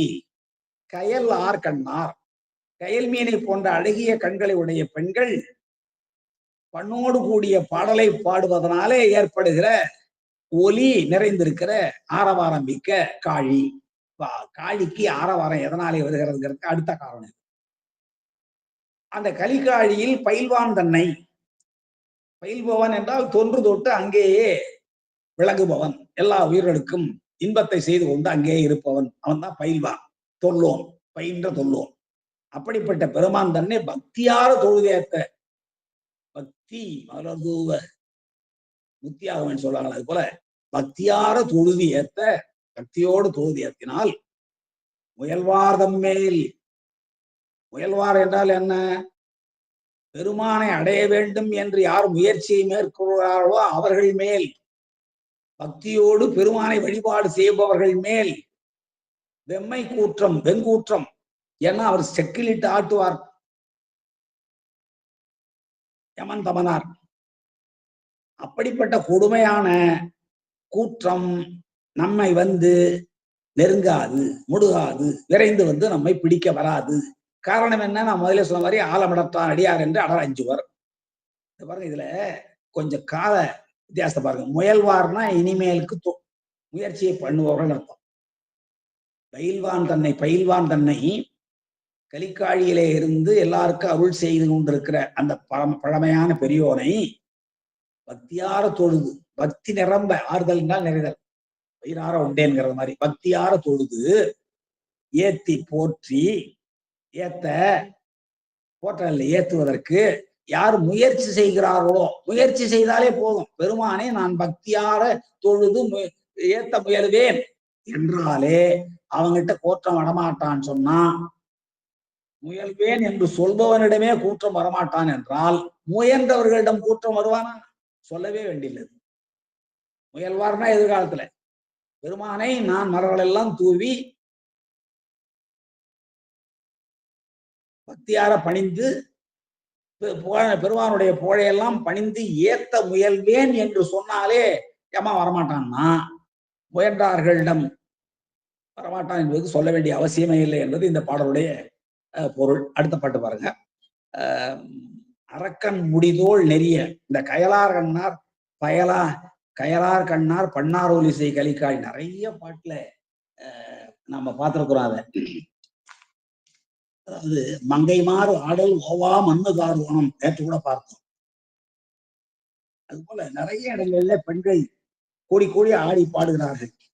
அதுபோல இந்த நமச்சிவாய மதத்தை நாமம் பரவின்னு போன பாட்டுல சொன்னார்ல, நாமம் ஓதி புகழ் மல்கன்னார்ல, அதை பாருங்க. நாமம் பரவி நமச்சிவாய என்னும் அஞ்செழுத்தும் சாமன்று உரைக்க தகுதி கண்டாய் எங்கள் சங்கரணி என்று வேண்டிக் கொள்கிறார் நாவுக்கரசர். அங்க நாகப்பட்டினத்துல போய் சாமிகிட்ட என்ன வேண்டாரு, நான் சாகர பொழுது நமச்சிவாயன்னு சொல்லணும்யா, அப்படி ஒரு ஆற்றலை எனக்கு உரைப்பதற்குரிய ஆற்றலை எனக்கு தான் என்று வேண்டுகிறார். அதனால இங்க சொல்றார், நாமம் மோதி புயலார் பூமி நாமம் மோதி. இந்த மண்ணுலகத்தில் வாழ்கிற நாம் புயலார் பூமின்னா மேகத்தால் நிறைந்திருக்கிற நம்ம பூமி மண்ணுலகம். இங்கே வாழ்கிற நாம் நாமம் மோதி பெருமானுடைய திருநாமத்தை சொல்லி சொல்லி புகழ் மல்க, பெருமானுடைய புகழை அதிகமாக நாம் நினைத்து பெருமானுடைய புகழை சொல்ல சொல்ல அது ஒரு பக்கம். இன்னொரு பக்கத்துல பெருமானுடைய புகழை போற்றுவோம் சிவாய நமன் சொல்றதுனாலே ஒரு ஒலி அடியார்களெல்லாம் சேர்ந்து அரகர அரகர அரகரன பார்க்கடல் முழக்கத்தை வென்றதுன்னு சொல்லி திருக்கூட்ட சிறப்புல பாடுவார். அதுபோல அடியார்கள் சிவாய நமன் என்று சொல்கிற 5 எழுத்து பஞ்சாக்கர ஒலி ஒரு பக்கம், பெண்கள் பாடியும் பண்ணோடு பாடிக்கொண்டு ஆடிக்கொண்டு எழுப்புகிற ஓசை ஒரு பக்கம். இவ்வாறு அந்த சீர்காழி விளங்குறன்னு 7ஆம் பாட்டுல சொன்னவர். 8ஆம் பாட்டுல பாருங்க, அரக்கன் முடிதோள் நெறிய அடர்த்தான். இது 8ஆவது பாட்டு ராவணனை பற்றிய பாட்டு. அரக்கன் முடிதோள், அரக்கனுடைய முடி தோள்னா முடியும் தோளும் தலையும் தோளும் 20 தோளும் 10 தலையும் நெறிந்து போகுமாறு அடர்த்தவன் ஆகிய பெருமான் அடியார்க்கு கறக்க இல்லாத அருள் செய் பெருமான். என்னமோ சிவன்கிட்ட குறையே இல்லைங்கிறீங்களே, ஒரு குறை இருக்குங்கிற. என்ன குறை தெரியுங்களா? அடியார்கள் எதை வேண்டினாலும் மறைக்காது கொடுத்துருவாராம் பெருமான்.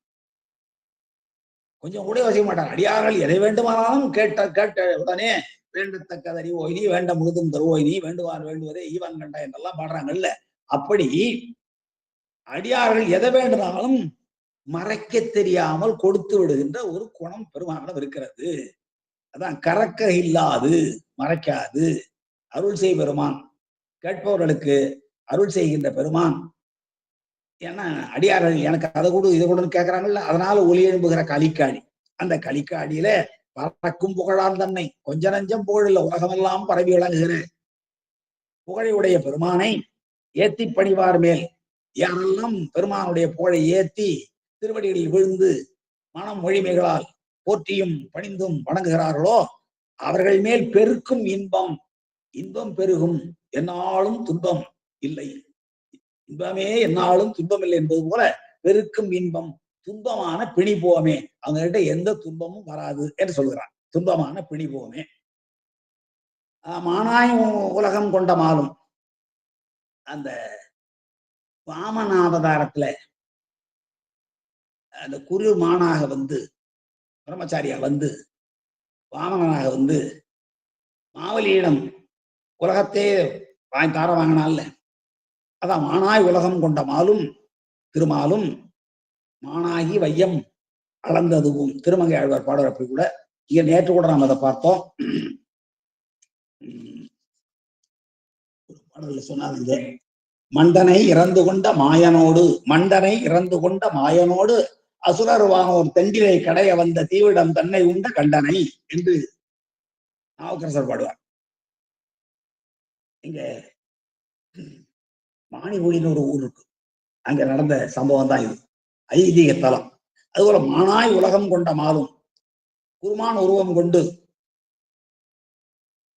மாவலி சக்கரத்திடம் உலகத்தை பெற்றுக்கொண்ட திருமாலாகிய திருமாலும் மலரோனும் தாமரை மலரில் எழுந்து வேதம் படித்துக் கொண்டிருக்கிற பிரமதேவனும் காணாவண்ணம் 2 பேரும் அடியும் முடியும் தேடினாங்க. காணாவண்ணம் எரியாய் நிமிர்ந்தான், தழல் தூணாய் நின்றான். நேற்று கூட தானுங்கிறதுக்கு நம்முடைய சுசீந்திர பக்கத்துல சிவதானு மாலையன் என்ற ஒரு கோயில் இருக்கு. சிவதானு மாலையன் அந்த சாமிக்கு பேரு.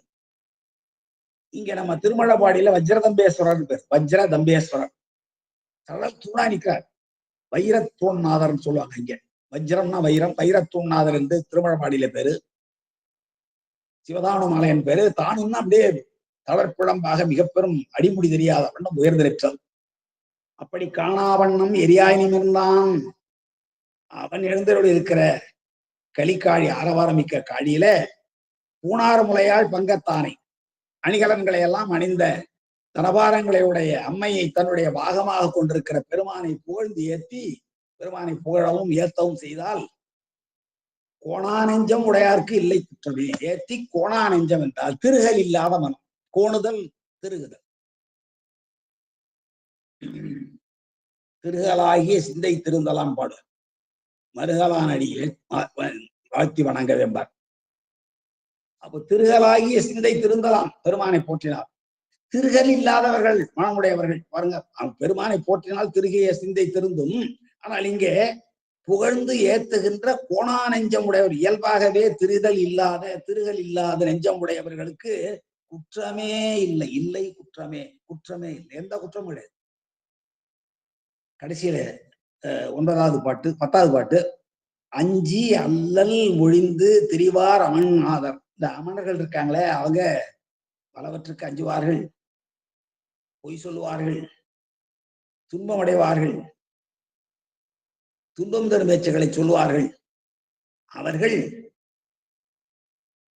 எங்கும் ஆடையின்றி திரிபவர்கள், கையில் ஒரு பயில் தொகை வைத்துக் கொண்டு திரிபவர்கள். அவர்கள் அமன ஆதர்கள். அமணர்கள் சமணர்களுக்கு இன்னொரு பேர். இன்னும் சொல்ல போனா அவர்கள் அமனமானவர்கள், ஆடையின்றி திரிபவர்கள். ஆதர்னா அறிவிலின்னு அர்த்தம். அமணர்களாகிய அறிவிலிகள் கஞ்சி காலை உண்பார்க்கு. இன்னொருத்தர் யாருன்னா காலையில் கஞ்சி உண்ணுகிற தேரர்கள், பௌத்தர்கள். இவர்களுக்கு அறியான், இவர்கள் 2 பேராலும் காண முடியாத பெருமான் அவன் எழுந்திருக்கிற களிக்காழி. அங்கே தஞ்சம்மாய தலைவன் தன்னை தஞ்சே போடுவார்ல நம்ம பெருமான், அவன் நாவுக்கிறது. அது போல தஞ்சமாகிய தலைவன் தன்னை, நாம் எல்லா உயிர்களுக்கும் தஞ்சமாக விளங்குகிற புகலிடமாக விளங்குகிற தலைவன் தன்னை நினைவார்கள். யாரெல்லாம் நினைக்கிறார்களோ அவர்கள் துஞ்சல் இல்லாத நல்ல உலகம் பெறுவாரே. இதான் இந்த அம்மா சிவத்திருமதி சாந்தாசண்முக அம்மை அவர்கள் எனக்கு கொடுத்திருக்கிற தலைப்பு. துஞ்சல் இல்லா ஒரு நல்ல உலகம் பெறுவாரே. துஞ்சல்னா 2 பொருள். ஒன்று தூங்குகிறது, இன்னொன்னு செத்து போறது. இந்த உலகத்துல நாம் தூங்கிதான் ஆகணும். துஞ்சல் இல்லாம சாவே இல்லாத, இறப்பே இல்லாத நல்ல உலகம் என்பது வீடு பேருதான். அங்க இறப்பும் இல்லை, பிறப்பும் இல்லை. அப்ப துஞ்சல் இல்லா நல்ல உலகம். ஏன்னா நம்ம இந்த உலகத்துல இருக்கமே, இந்த உலகத்துல துஞ்சல் என்றால் தூங்குதல் ஒரு பொருள். துஞ்சலும் துஞ்சல் இல்லாத பொழுதினும் நெஞ்சகம் நைந்து நினைமின். அப்ப தூங்குறாலும் முடிச்சுக்கிட்டு இருந்தாலும் அர்த்தம். துஞ்சல்னா அங்க தூங்குறதுன்னு அர்த்தம். வெள்ளியம்பலத்து துஞ்சிய நன்மாறன், இளவந்திய பள்ளி துஞ்சிய நன்மாறன், வெள்ளியம்பலத்து துஞ்சிய நன்மாறன், குறாப்பள்ளி துஞ்சிய திருமாவளவன். அப்படின்னா துஞ்சிய செத்து போனன்னு அர்த்தம், இறந்தான்னு அர்த்தம். ஏன்னா தூக்கத்துக்கு சாவுக்கு அதிக வித்தியாசம் இல்லைங்கிறனால 2 பேருக்கும் 2 சொல்லுக்கும் பொருள் உள்ளார். 2 பொருளுக்கும் ஒரே சொல்லாக இருக்கிறது. இப்போ துஞ்சலிலா நல்லுலகம், பெருமானை நாம் தஞ்சமடைந்து அந்த அப்படிப்பட்ட தஞ்சமடைந்து அதற்குரிய தகுதி வாய்ந்த தலைவன் என்று நாம் அவனை நினைத்து அவனை வழிபாடு செய்வோமானால் நாம் எங்க போறலாம்? நல்ல உலகம் பெறலாம். நல்ல உலகம் என்பது பேரின்ப உலகம். இந்த உலகம் இல்லை. இது 5 இன்பங்களால் நம்மளை சேட்ட தனுகர போன உலகங்கள் சொல்லி இது போக பூமியை வினாய்விடும் நம்மள. அந்த உலகம் நல்ல உலகம், வீட்டுலகம், பேரின்ப உலகம். துஞ்சல் இல்லா நல்ல உலகம். துஞ்சுதல் என்றால் இறப்பும் இல்லை, பிறப்பும் இல்லை. அப்படிப்பட்ட மேலான பேருலகத்தை எய்துவார்கள் என்று இந்த பாடல்ல நம்முடைய ஞானசம்பந்த பெருமான் சொல்கிறார், உறுதி அளிக்கிறார், ஆணையிடுகிறார். இதையெல்லாம் நாம் கருத்தில் கொள்ள வேண்டும். கடைசியில் நிறைவான பாடல், ஊழியாய பாரில். ஊழியாய பாரி, ஒவ்வொரு ஊழிலேயும் யுக முடிவிலேயும் இந்த உலகத்துல அழியாம நிற்கிற ஊரு சீர்காழிதான். ஊழியாய பாரில், ஊழிதோறும் அழிந்து கொண்டிருக்கிற இந்த உலகத்துல ஊழிதோறும்னு அந்த நம்பியார் ஒரு பாட்டம் ஊழிதோர் ஊழி முற்றும் உயர் நொடித்தான் மலை என்பாழ்வார். இந்த ஊழிதோறும் இந்த உலகத்துல எல்லா ஊரும் அழிஞ்சு போயிடும். ஆனா அழியாத ஒரு ஊர் சீராழி தான். அதான் ஊழியாய பாரில் ஓங்கும் உயர் செல்வ காழி. உலகத்தையே வெள்ளம் கொண்டு அடித்தாலும் அது மேல தோணி மேல மிதக்கிற காழி, ஓங்கு செல்வத்து உயர் காழி. அந்த உயர் காழியில் எழுந்தருள் இருக்கிற ஈசன் பிரம்மபுரீஸ்வரர், தோணியப்பர், அவருடைய கழலே வேணும், அவருடைய திருவடிகளையே போற்றுகிற அந்த ஏகாரம் பிரிநிலை. பெருமானை போற்றுகிற பொழுது பெருமானுடைய திருமுடியை போற்றலாம், பெருமானுடைய நெற்றிக்கண்ணை போற்றலாம், பெருமானுடைய நீலகண்டத்தை போற்றலாம், பெருமானுடைய அந்த கங்கணம் அணிந்த பாம்பு கங்கணம், நாக கங்கணம் அணிந்த கையை போற்றலாம், எல்லாவற்றையும் போற்றலாம். என்றாலும் நான் அதெல்லாம் விட்டு திருவடியை மட்டுமே போற்றுகிறேன். அதான் மற்றதை விட்டு இதை சொல்றதால இது பேர் பிரிநிலை ஏகாரன் பேர். காழீசன் கடலே வேணும் சம்பந்தன் தாழும் மனத்தால். ரொம்ப பணிவோடு நான் சொல்லுகிற இந்த பாடல்கள். சைவத்தினுடைய அடையாளமே தாழ்தல் தான், பணிதல் தான். நாவுக்கரசரோட பணிவாதங்க யாரு இருக்காங்களா? ஞானசம்பந்த பெருமானுடைய திருவடியில் விழுந்து வணங்குவார். அவருக்கு தெரியாமலே பல தூக்கிட்டு போவார். எங்குற்றார் ஈசரன சிவகிதாங்கும் பேருற்றி இங்குற்றேன் என்று சொல்வார். அப்படிப்பட்ட பணி உடையவர். அதோடு மட்டும் இல்ல, சைவமே என்ன சொல்லுது? வாழ்வனும் மையல் விட்டு வறுமையாம் சிறுமை தப்பி தாழ்வனும் தன்மையோடு சைவமாம் சமயம் சார் மூப்பெறல் அறிவு என்று இதே கருத்தை கூட நம்முடைய அம்பியார் ஒருவரும் பாடியிருக்கிறார் ஒரு தேவாரத்துல. அப்படி தாழும் மனத்தால் உரைத்த தமிழ்கள் என்பது இங்கே இந்த 10 பாடல்கள் என்பது. அந்த தமிழ்கள் இவை வல்லார், இவர்களை இந்த பாடல்களை சொல்ல வல்லார், கேட்க வல்லார், தெளிய வல்லார், சிந்திக்க வல்லார், வாழ்வு பெற்று நல்வாழ்வு பெற்று நீங்கா வானோர் உலகில் மகிழ்வாரே. வானோர் உலகில் நீங்காமல் மகிழ்வார்கள். நல்வாழ்வு பெற்றதோடு மட்டுமல்லாமல் வானவர்கள் திகழ்ந்து விளங்குகிற அந்த சிவன் உலகில் நீங்காமல் நிலைவேறு உடையவர்களாக விளங்குவார்கள், சிவலோக பதவி பெறுவார்கள், சாலோக பதவி பெறுவார்கள் என்று இந்த 11வது பாடலில் சொல்கிறார். இப்பொழுது நாம் இன்னொரு சில செய்திகளை மட்டும் சொல்ல வேண்டும். எப்படியெல்லாம் பெருமாள் வழிபாடு செய்வது என்றால், பெருமானை நாம் வழிபாடு செய்ய வேண்டும் என்றால் அதுக்கு சில இந்த பெருமானை இப்படி எல்லாம் வாழ்த்தலாம். எப்படி வாழ்த்தலாம்?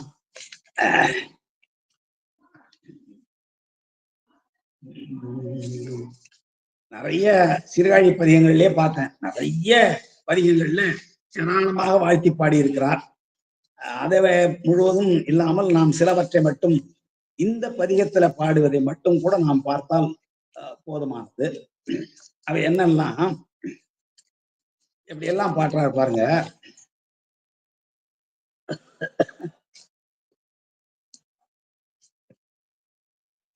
வனங்கொள் மழு ஒன்று உடையாய். பெருமான் 1000 பேர் சொல்லி பிதற்றலாம்னு சொன்னார்ல, அது எப்படின்னு பாருங்க. வலங்கொள் மழு ஒன்று உடையாய், விடையாய், நீரார் சடையாய், நெற்றிக்கண்ணன். சாமிய வழிபாடு செய்யறப்போ ஒவ்வொரு மலரா சொல்லி போற்றி போற்றி போற்றின்னு போடுகிற பொழுது வலங்கொள் மழுவன் உடையாய் போற்றி, உடையாய் போற்றி, நீரார் சடையாய் போற்றி, நெற்றி கண்ணா போற்றி, முடிகொள் சடையாய் போற்றி, முதல்வா போற்றி, பனைக்கை பகட்டீர் உரியாய் போற்றி, பெரியாய் போற்றி, பந்தம் நீங்கருளும் பரணே போற்றி, பறக்கும் புகழான் போற்றி, எரியாய் நிமிர்ந்தான் போற்றி, புனார் முலையான் பங்கான் போற்றி, தஞ்சம்மாய தலைவன் போற்றி, செல்வக்காழி ஈசன் போற்றி அப்படின்னு இதெல்லாம் சொல்லி சொல்லி பாடலாம். இன்னும் ஒரு நாள் நான் நம்முடைய பெரிய புராணத்தை வைத்துக் கொண்டு பார்த்தேன். ஒரு 200 அளவுக்கு நான் எழுதி பார்த்தேன். நிறைய வந்தது. அப்புறம் அன்பர்களிடம் அதை சொல்லிவிடலாம், நீங்களே படித்துக் கொள்ளுங்கள், நமக்கு எவ்வளவும் சொல்லுவதற்கு நேரம் இல்லை, 6:15 ஆகிவிட்டது. இன்னும் ஒரு சில 2-3 செய்திகளை மட்டும் பார்க்க வேண்டும். அதற்கு பிறகு நம்முடைய கோமலையா அவருடைய ஆய்வுரையை கேட்டு நாம் மகிழலாம். இப்போ பதிக பாட்டுல இந்த 10 பாட்டு பார்த்தோன்னீங்களா, ஒவ்வொரு பாட்டிலையும் ஒரு பயன் சொல்றாரு பாருங்க. முதல் பாட்டுல அலங்கல் சூட்ட வல்லாருக்கு. பெருமானை இப்படி எல்லாம் ஏற்றி போற்றி நீங்கள் மாலை சூட்டுவீர்களானால் அருநோய் அடையா, உங்களுக்கு எந்த நோயும் சேராது. எது அருநோய்னா தீர்த்தற்கரிய நோய், அதான் தீரா நோய் தீர்த்தருளம் நல்லா. அது தீரா நோய் எதுவும் உங்களை சேராது. முதல் பாட்டுல. இரண்டாவது பாட்டு என்ன சொல்றாரு? உங்களுடைய பிணியெல்லாம் சாதாரண உடல் பிணி முதலான எல்லா பிணிகளும் தீர வேண்டுமா, துன்பம் தீர வேண்டுமா, பேராயிரமும் பிதற்ற தீரும் என்கிறார் இரண்டாவது பாட்டுல. மூணாவது பாட்டுல அடி கை தொழுவார்க்கு அல்லல் இல்லையேங்கிறார். பெருமானுடைய திருவடியை யார் மனதுக்குள் நிறைத்து இறைவன் அடி சேராதான்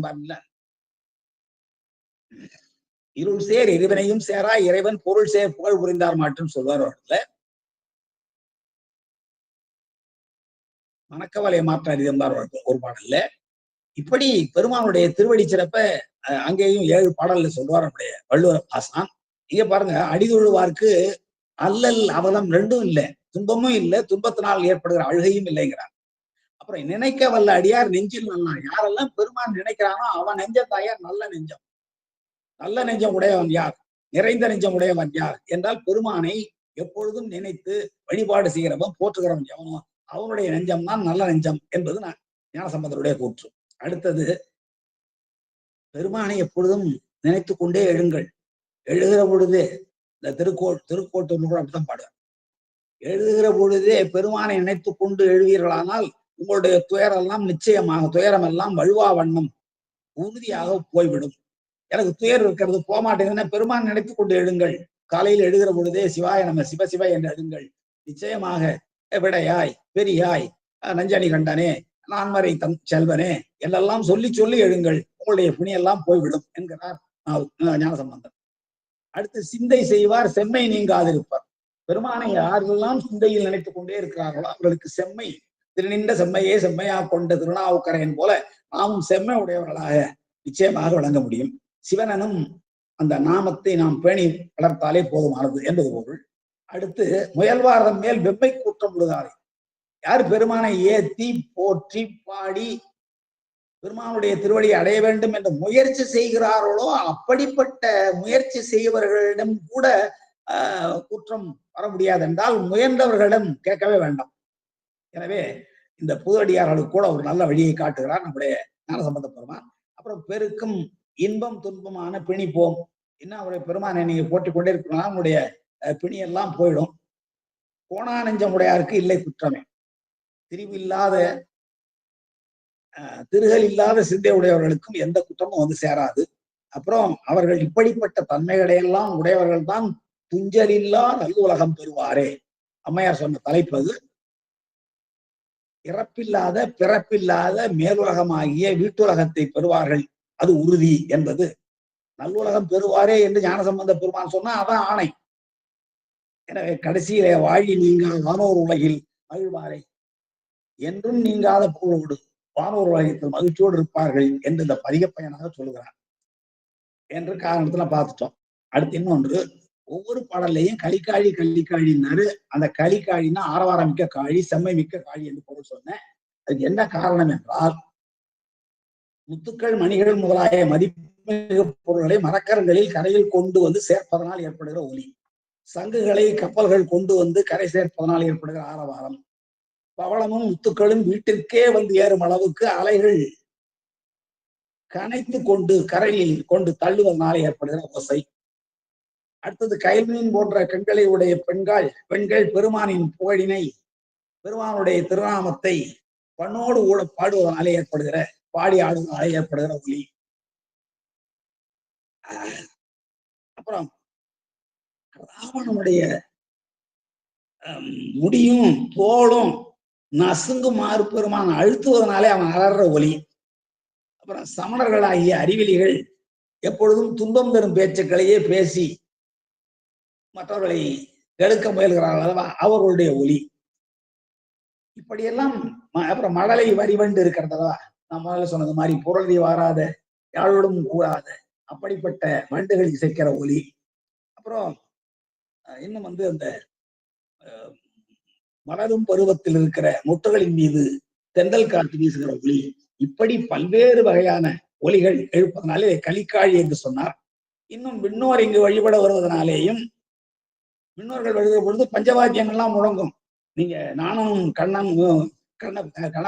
தென்னனும் மலையேறி செல்கிற பொழுது ஏதோ ஒலி கேட்கிறதே என்பார். அது ஒண்ணும் இல்ல, மேலே ஒரு தேன் இருக்கு, அந்த தேனை பருவதற்கு வண்டுகள் ரீகரிக்கின்றன என்று நானும் சொல்லுவான். அவனுக்கு தெரிஞ்சது அவ்வளவுதான். ஆனா பஞ்சமுக கருவிகள் பஞ்சவாத்தியங்கள் முழங்க தேவர்கள் எல்லாம் வந்து கொண்டிருக்கிறார்கள். மலையில் இருக்கிற தேன் போன்றவராகிய குடுமித்தேவரை வழிபாடு செய்வதற்கு என்று அங்கே பொருள் நாம் கொள்ள வேண்டும். அப்படி இன்னொரு இங்கு வழிபட வருகிற பொழுது அவர்களுடைய இசைக்கருவிகள் எல்லாம் முழங்கும், அதனாலே ஏற்படுகிற ஒலி. அப்புறம் இரவு இரவு பகலின் நேரம் ஒலித்துக் கொண்டிருக்கிற சீர்காழிக்கு அண்மையில் இருக்கிற கடலோசை. கடற்கரையில் மரக்கலங்களில் வந்திறங்கும் பொருட்களை இறக்குவோர் ஒலி, ஏற்றுவோர் ஒலி ஆகிய இப்படி பல்வேறு வகையான ஒலிகள் எழுவதனாலே கலிக்காழி என்று சொன்னார். அடுத்து இன்னும் ஒரே ஒரு செய்தியை நாம் பார்ப்போம். இப்பதிகத்தில் அமைந்திருக்கிற புராண கருத்துக்கள் என்னென்ன இருக்கின்றன என்று நாம் பார்ப்போம். ஆனால் ஒரு 5 மணித்துளிகளிலே நான் நிறைவு செய்து விடுகிறேன். மழு ஒன்றுடையாய் என்றால் அந்த மழு எங்க இருந்து வந்தது? தாருகாவன முனிவர்கள் அபிச்சார யாகம் செய்து அங்கே இருந்து அனுப்புகிறார்கள். எனவே அங்கே ஒரு புராண கருத்து இருக்கிறது. அடுத்து நீரார் சடையாய், கங்கை நீரை சடாமுடியிலே கொண்டிருக்கிற பெருமான் என்பது. கங்கை நீரை ஏன் பெருமான் சடையில் கொண்டார்? பகீரத பிரயத்னம். பகீரதன் தன்னுடைய முன்னோர்களை எழுப்புவதற்காக பலகாலம் தவம் செய்து அப்பொழுது அந்த கங்கை வேண்டிக் கொண்டபடி பெருமான் ஏற்றார் அல்லவா நீரார் சடை. அது அந்த புராண வரலாறு. அப்புறம் நெற்றிக்கண்ணாய் என்று இந்த பாட்டிலே வருது. எல்லா பாடலையும் நெற்றிக்கண் உடையவன் என்று இந்த 2வது பாடல பாக்குறதா தெரியும் உங்களுக்கு. நீரார் சடையாய் நெற்றிக்கண்ணா. ஏனால் நெற்றிக்கண் வந்துச்சு பெருமானுக்கு? உமையம்மை விளையாட்டாக ஒரு முறை கண்ணை பத்தி கொண்ட பொழுது உலகமே இருண்டு போச்சு. அப்போ உலகத்துக்கு ஒளியை தருவதற்காக நெற்றிக்கண்ணை கொண்டு வந்தார். மன்மதனை எரிப்பதற்கு நெற்றிக்கண் வந்தது. முருகப்பெருமானுடைய அவதாரத்துக்கு நெற்றிக்கண் வந்தது. அப்ப அந்த நெற்றிக்கண்ணால் இவ்வளவு புராண கதைகள் நாம் தெரிந்து கொள்வோம். அப்புறம் பகட்டீர் உரியாயின்னா வலிமையான ஒரு ஆண் யானையை பெருமான் ஏன் உரிச்சாரு? தாருகாவன முனிவர்கள் பெருமானை அழிப்பதற்காக தங்களுடைய அபிச்சார வேள்வியிலிருந்து ஒரு யானை அனுப்புறாங்க. அந்த யானையை வழுவூர்ல தோலை உரிக்கிறார். அந்த வரலாற்று செய்தி. அப்புறம் அரக்கன் முடிதோல் நெறித்தது. ஏன் அரக்கன் ஆகிய ராவணனுடைய 10 தலைகளையும் 20 தோள்களையும் நெறித்தார் என்றால் அவன் கைலை மலையை எடுக்க வந்தான். அந்த கைலை மலையை பெருமான் இருக்கிற மலை, பெருமாட்டி இருக்கிற மலை என்பதையெல்லாம் அவன் செய்த அந்த செயல் அது. அது நாம் வரலாற்று புராண வரலாறு. அப்புறம் மானாய் உலகம் கொண்ட மாலும் என்றால் மாவலி சக்கரவர்த்தியிடம் வந்து 3 அடி மண் கேட்டு வாமனாவதாரத்துல அவர் கேட்ட பொழுது 3 அடி மண்ணை அவன் கொடுத்துட்டாங்க அகங்காரத்தினாலே. அதனால 2 அடியே, ஒரு அடியா உலகத்தை இழந்து மற்றொடியா விண்ணை இழந்து 3வது அடி ஆண்டு வைக்கன்னு கேட்க தன்னுடைய திருமுடியை காட்டுகிற அந்த புராண வரலாறு. அடுத்து எரியாய் நிமிர்தல். ஏன் பெருமான் தழல் தூணாய் நின்றார் என்பது திருவண்ணாமலையில அடிமுடி தேடிய அந்த வரலாறு, அந்த புராண செய்தி. அப்புறம் பூணார் முளையாள் பாகத்தான் என்றால் நல்ல அணிகலன்களை அழிந்து உமையம்மை தன்னுடைய இடப்பாகத்தில் கொண்டிருக்கிறார் என்பதை ஒரு புராண செய்தி இருக்கிறது. விருங்கி முனிவர் என்ற ஒரு முனிவர், அவர் சாமியை மட்டும்தான் வழிபடுவார், அம்பாள் வழிபட மாட்டார். அப்புறம் அம்பாள் வேண்டி அவர் தன்னை வழிபாடு செய்ய வேண்டும் என்பதற்காகவே பெருமானை வேண்டிக் கொண்டதனாலே அவங்க இடப்பாகத்திலே இடம் பெற்றார். அதிலேயும் கூட மறுபடியும் இடையில பூந்து வந்தார். அதெல்லாம் பெரிய வரலாற்று செய்திகள், புராண செய்திகள். இப்படி பல புராண செய்திகள் அமைந்திருக்கிற இந்த அற்புதமான ஒரு பதிகத்தை சிந்திப்பதற்கு வாய்ப்பை வழங்கிய அப்பர் அருளறி மன்றத்திற்கும் அதனுடைய அமைப்பாளர் சிவ திருமதி சாந்தாசிங்கம் அம்மையாருக்கும் பின்னாலே ஒரு தொகுப்புரையை வழங்க இருக்கிற எங்களுடைய அன்பிற்குரிய திருப்பணிச்சமல் ஐயா அவர்களுக்கும் இந்த நிகழ்ச்சி இதுவரை கேட்டுக்கொண்டிருந்த அத்தனை அன்பர்களுக்கும் நம்முடைய மருத்துவர் ஐயா மருதப்பனையா அவர்களுக்கும் மற்றவர்களுக்கு என்னுடைய பணிவார்ந்த நன்றியை வணக்கத்தை வாழ்த்தினை தெரிவித்து நிறைவு செய்கிறேன். நன்றி, வணக்கம். திருச்சிற்றம்பலம். சிவ ஐயாவே வந்து தொகுப்புரையும் வந்து சொல்லிவிட்டீர்கள் ஐயா. எதையுமே விடல. பாடலுக்கு பாடல் வந்து விளக்கம் சொன்னது மட்டுமல்லாமல் அதை தொகுத்தும் மிகவும் சரியாக சிறப்பாக சொல்லிவிட்டீர்கள். இதில் வந்து என்ன சொல்றதுக்கு இருக்கு? எல்லாம் இது பார்த்தா அவர் சாதாரண ஒரு பதியமாக தெரிஞ்சது. நான் நேற்று சார் மேம்போக்கா பார்த்தேன். மிக மிக எளிய பதியம். ரொம்ப சொற்பதங்கள்லாம் ரொம்ப அப்படியே சொற்றொடர்கள்லாம் ரொம்ப கடுமையாக இல்லையேன்னு சொல்லி அம்மாட்ட கூட சொன்னேன். இன்னும் ஐயாவுக்கு வந்து போட்டிங்கன்னா எங்களாலெல்லாம் சொல்ல முடியாத பதிகமாக நானே சொல்கிறேன். சில திருப்பதிகங்கள் இருக்குது, அது ஐயாவுக்கு போட்டுடுமா, இதே போல் எளிய பதிகம் போடாதீங்கன்னு. ஆனால் வந்து மிக மிக சிறப்பாக நுண்மையாக இதை வந்து எதையுமே விடாமல் கிட்டத்தட்ட வந்து ஐயா சொல்லிட்டாங்க. அது தொகுத்தும் அதையும் வந்து அவர்கள் வந்து சொல்லிவிட்டார்கள். இதுல 11 பாடல்லையும் வந்து இந்த பயன் சொல்லப்பட்டிருக்கிறது. அது ஒரு சிறப்பு. எப்படியெல்லாம் விழித்து இறைவனை வந்து வணங்க வேண்டும் என்று பல திருப்பதிகங்கள்ல சொல்லப்பட்டிருக்கிறது. அதையும் சொல்ல இங்க இருக்கு. அதே போல ஒவ்வொரு பாடல்லையுமே பயன் வந்து சொல்லப்பட்டிருக்கு. அந்த 10வது பாடல்ல தஞ்சமாய தலைவன்னு சொல்லி சரணாகதி தத்துவம் அதெல்லாம் ஐயாவே சொல்லிட்டாங்கன்னு அதை மீள சொல்றேன், வேற ஒன்றும் இல்லை. துஞ்சல் இல்லா நல்ல உலகங்கிறதுக்கும் நீங்க வாழி நீங்க வானூர் ஒளிகள் மகிழ்வாரைங்கிறது ரெண்டுமே ஏன்னா சாரூப நிலையில அங்க பெருமானோடு அங்க இருக்கக்கூடிய அந்த நிலை வரும் வரை அவர்கள் மீண்டும் பிறக்கக்கூடிய இறைவனை அனுப்புறார். நம்ம காழி ஞானசம்பந்த பெருமானாக இருக்கட்டும், சுந்தரமூர்த்தி சாமிகளாக இருக்கட்டும், வாகீச முனிவர் அங்கே தவம் செய்தவராக இருக்கட்டும், அவரெல்லாம் அனுப்புறாங்க. இப்போ வந்து துஞ்சல் இல்லா நல்ல உலகம்னா இந்த சாயுஜ நிலை மட்டும்தான். அதுக்கு மேல வந்து அவர்களுக்கு இதான் முடிந்த முடிவு, ஆன்மாவோட பயணத்தோட முடிந்த முடிவாக அதை கருதலாம் என்று நினைக்கிறேன். அதுபோல வாழி நீங்கா வானோர் உலகில் மகிழ்வாருன்னா சாயுஜ நிலையை வந்து அடைந்தவர்களை யாரையுமே பெருமான் அனுப்புனதில்லை. நம்ம வரலாறு பொதுவாக பார்த்தோம்னா முன்னதாக சாயுஜ நிலையிலிருந்து புறச்சிந்தனையெல்லாம் இட்டு இந்த உயிரை அந்த ஐக்கியமாக்கி பெருமானோடையே வந்து கலந்து அந்த இன்பத்தை முற்றிலுமாக துய்த்து தன்னை மறந்து இருக்கக்கூடிய நிலையில் உள்ள உயிர்களை அனுப்புவதில்லை. இங்கே இருக்கக்கூடிய சிவலோக நிலையில சாரூப நிலை வரை உள்ளவர்களே, அதாவது இப்போ நம்ம ஒரு இதாக உதாரணமாக எடுத்தோம்னா சாலோக நிலையில் இருந்தது நாவுக்கரசரையும், அப்புறம் வந்து அந்த சாமீப நிலையில் ஞான சம்பந்தரும், இவர் சாரூப நிலை சுந்தரமூர்த்தி சாமிகள் கூட நம்ம கருதலாம். ஆனால் நம்ம வந்து அப்படி நிச்சயமாக சொல்ல முடியாது. பெருமானுக்கு தான் எவர் எந்த நிலையில் இருந்தார் என்று சொல்றாரு. அதை வாழி நீங்கான்னா அதுக்கப்புறமா அந்த அந்த உலகத்திலிருந்து நீங்குதல் இல்லை. ஏன்னா சிவலோகம் அங்கே இருக்கு இல்லையா, இதுலேருந்து நீங்குதல் இருக்கு. அந்த சாயுஜ நிலையின்னு அப்படி நம்ம எடுத்துக்கொள்வதுதான் இருக்கும். மிக மிக அது இந்த சுருதி மறைநான்கு ஆண்மை செம்மை தருவானு என்பது இது ஒரு புதிய தொடராக இருக்குது. இந்த சுருதிகளான 4 வேதங்களுமே செம்மை என்ற சொல்லால் வந்து அங்கே உருவகப்படுத்தியிருக்கிறார் நினைக்கிறாங்க. அதே தான் அடுத்த பாட்டிலேயே சொல்லுவார், சிந்தை செய்பவர் செம்மை நீங்காது இருப்பாருன்னா அந்த வேதத்தின் கருத்து செறிவு அவங்க உள்ளத்திலே பெருமான் தான் ஏக இறை என்ற அதுதானே, அதை நிலைப்படுத்துவது தான் அந்த வேதத்தோட நோக்கம். அதை வந்து நீங்காது இருப்பார் என்று அப்படி ஒரு எடுத்துக்கொள்ளலாம். எல்லாமே ரொம்ப அற்புதமான ஒரு திருப்பதிகம்.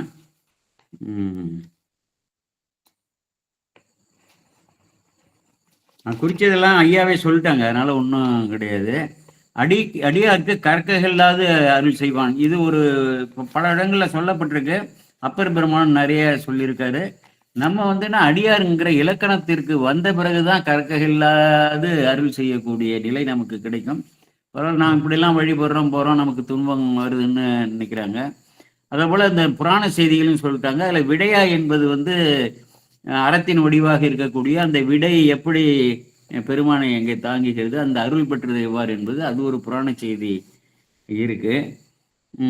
அடியார் இலக்கணமாக வந்து அதுவும் நிறைய சொல்லப்பட்டிருக்கு. கோணா நெஞ்சமுடையாராக இருக்கணும், அப்புறம் அது திருவடி கைதுதலும், அப்புறம் இறைவனுடைய நாமத்தை ஓதி பயனடைவது எல்லாமே இருக்கு. முழுவதுமாக திருவுருவத்தையும் இங்கே வந்து பொதுவாக காட்டப்படுகிறது. பக்தியார தொழுதுக்கு ஏற்ற வேண்டும் என்று இப்படியெல்லாம் உபதேசமாகவும் வந்து மிகவும் சிறப்பாக சொல்லியிருக்காரு. இதில் வந்து கருதி எழுமின்கிறது 5வது பாட்டில் செம்மை தருவானை கருதி எழுமின்கிறது உபதேசம். மற்றதெல்லாம் வந்து பொதுவாக சொல்லிட்டு பெருமானை வந்து அந்த செம்மையை கொடுக்கக்கூடிய பெருமானை முற்றிலுமாக உள்வாங்கி அவரை முழுவதுமாக புரிந்து கொண்டு அவரையே சிந்தை செய்து எழுமின் என்று சொல்லி ஆச்சாரியர் உபதேசமாக அமைந்திருக்குது. மிக மிக சிறப்பு ஐயா. ஒரு பார்க்கும்போது மேம்போக்காக பார்க்கும்போது இப்படியெல்லாம் ஒரு ஆசிரியர்கிட்ட, ஒரு நல்ல ஆசிரியர்கிட்ட நமக்கு கேட்கும் பொழுதுதான் இவ்வளவு செய்திகள் இருக்கிறதா என்று சொல்லி நானே அதை தொகுத்தேன். ஐயாவே அதை வந்து சொன்னதுக்கு கூட நான் இங்கே தொகுத்து வைத்திருக்கிறேன். இந்த இதில் இந்த திருப்பதியத்தில் உள்ளது முழுவதுமே தொகுத்து வைத்திருக்கிறேன். ஐயாவே அதை சொல்லி விட்டார்கள். அடுத்து டாக்டர் ஐயா, நீங்க ஏதாவது சொல்லுங்க ஐயா.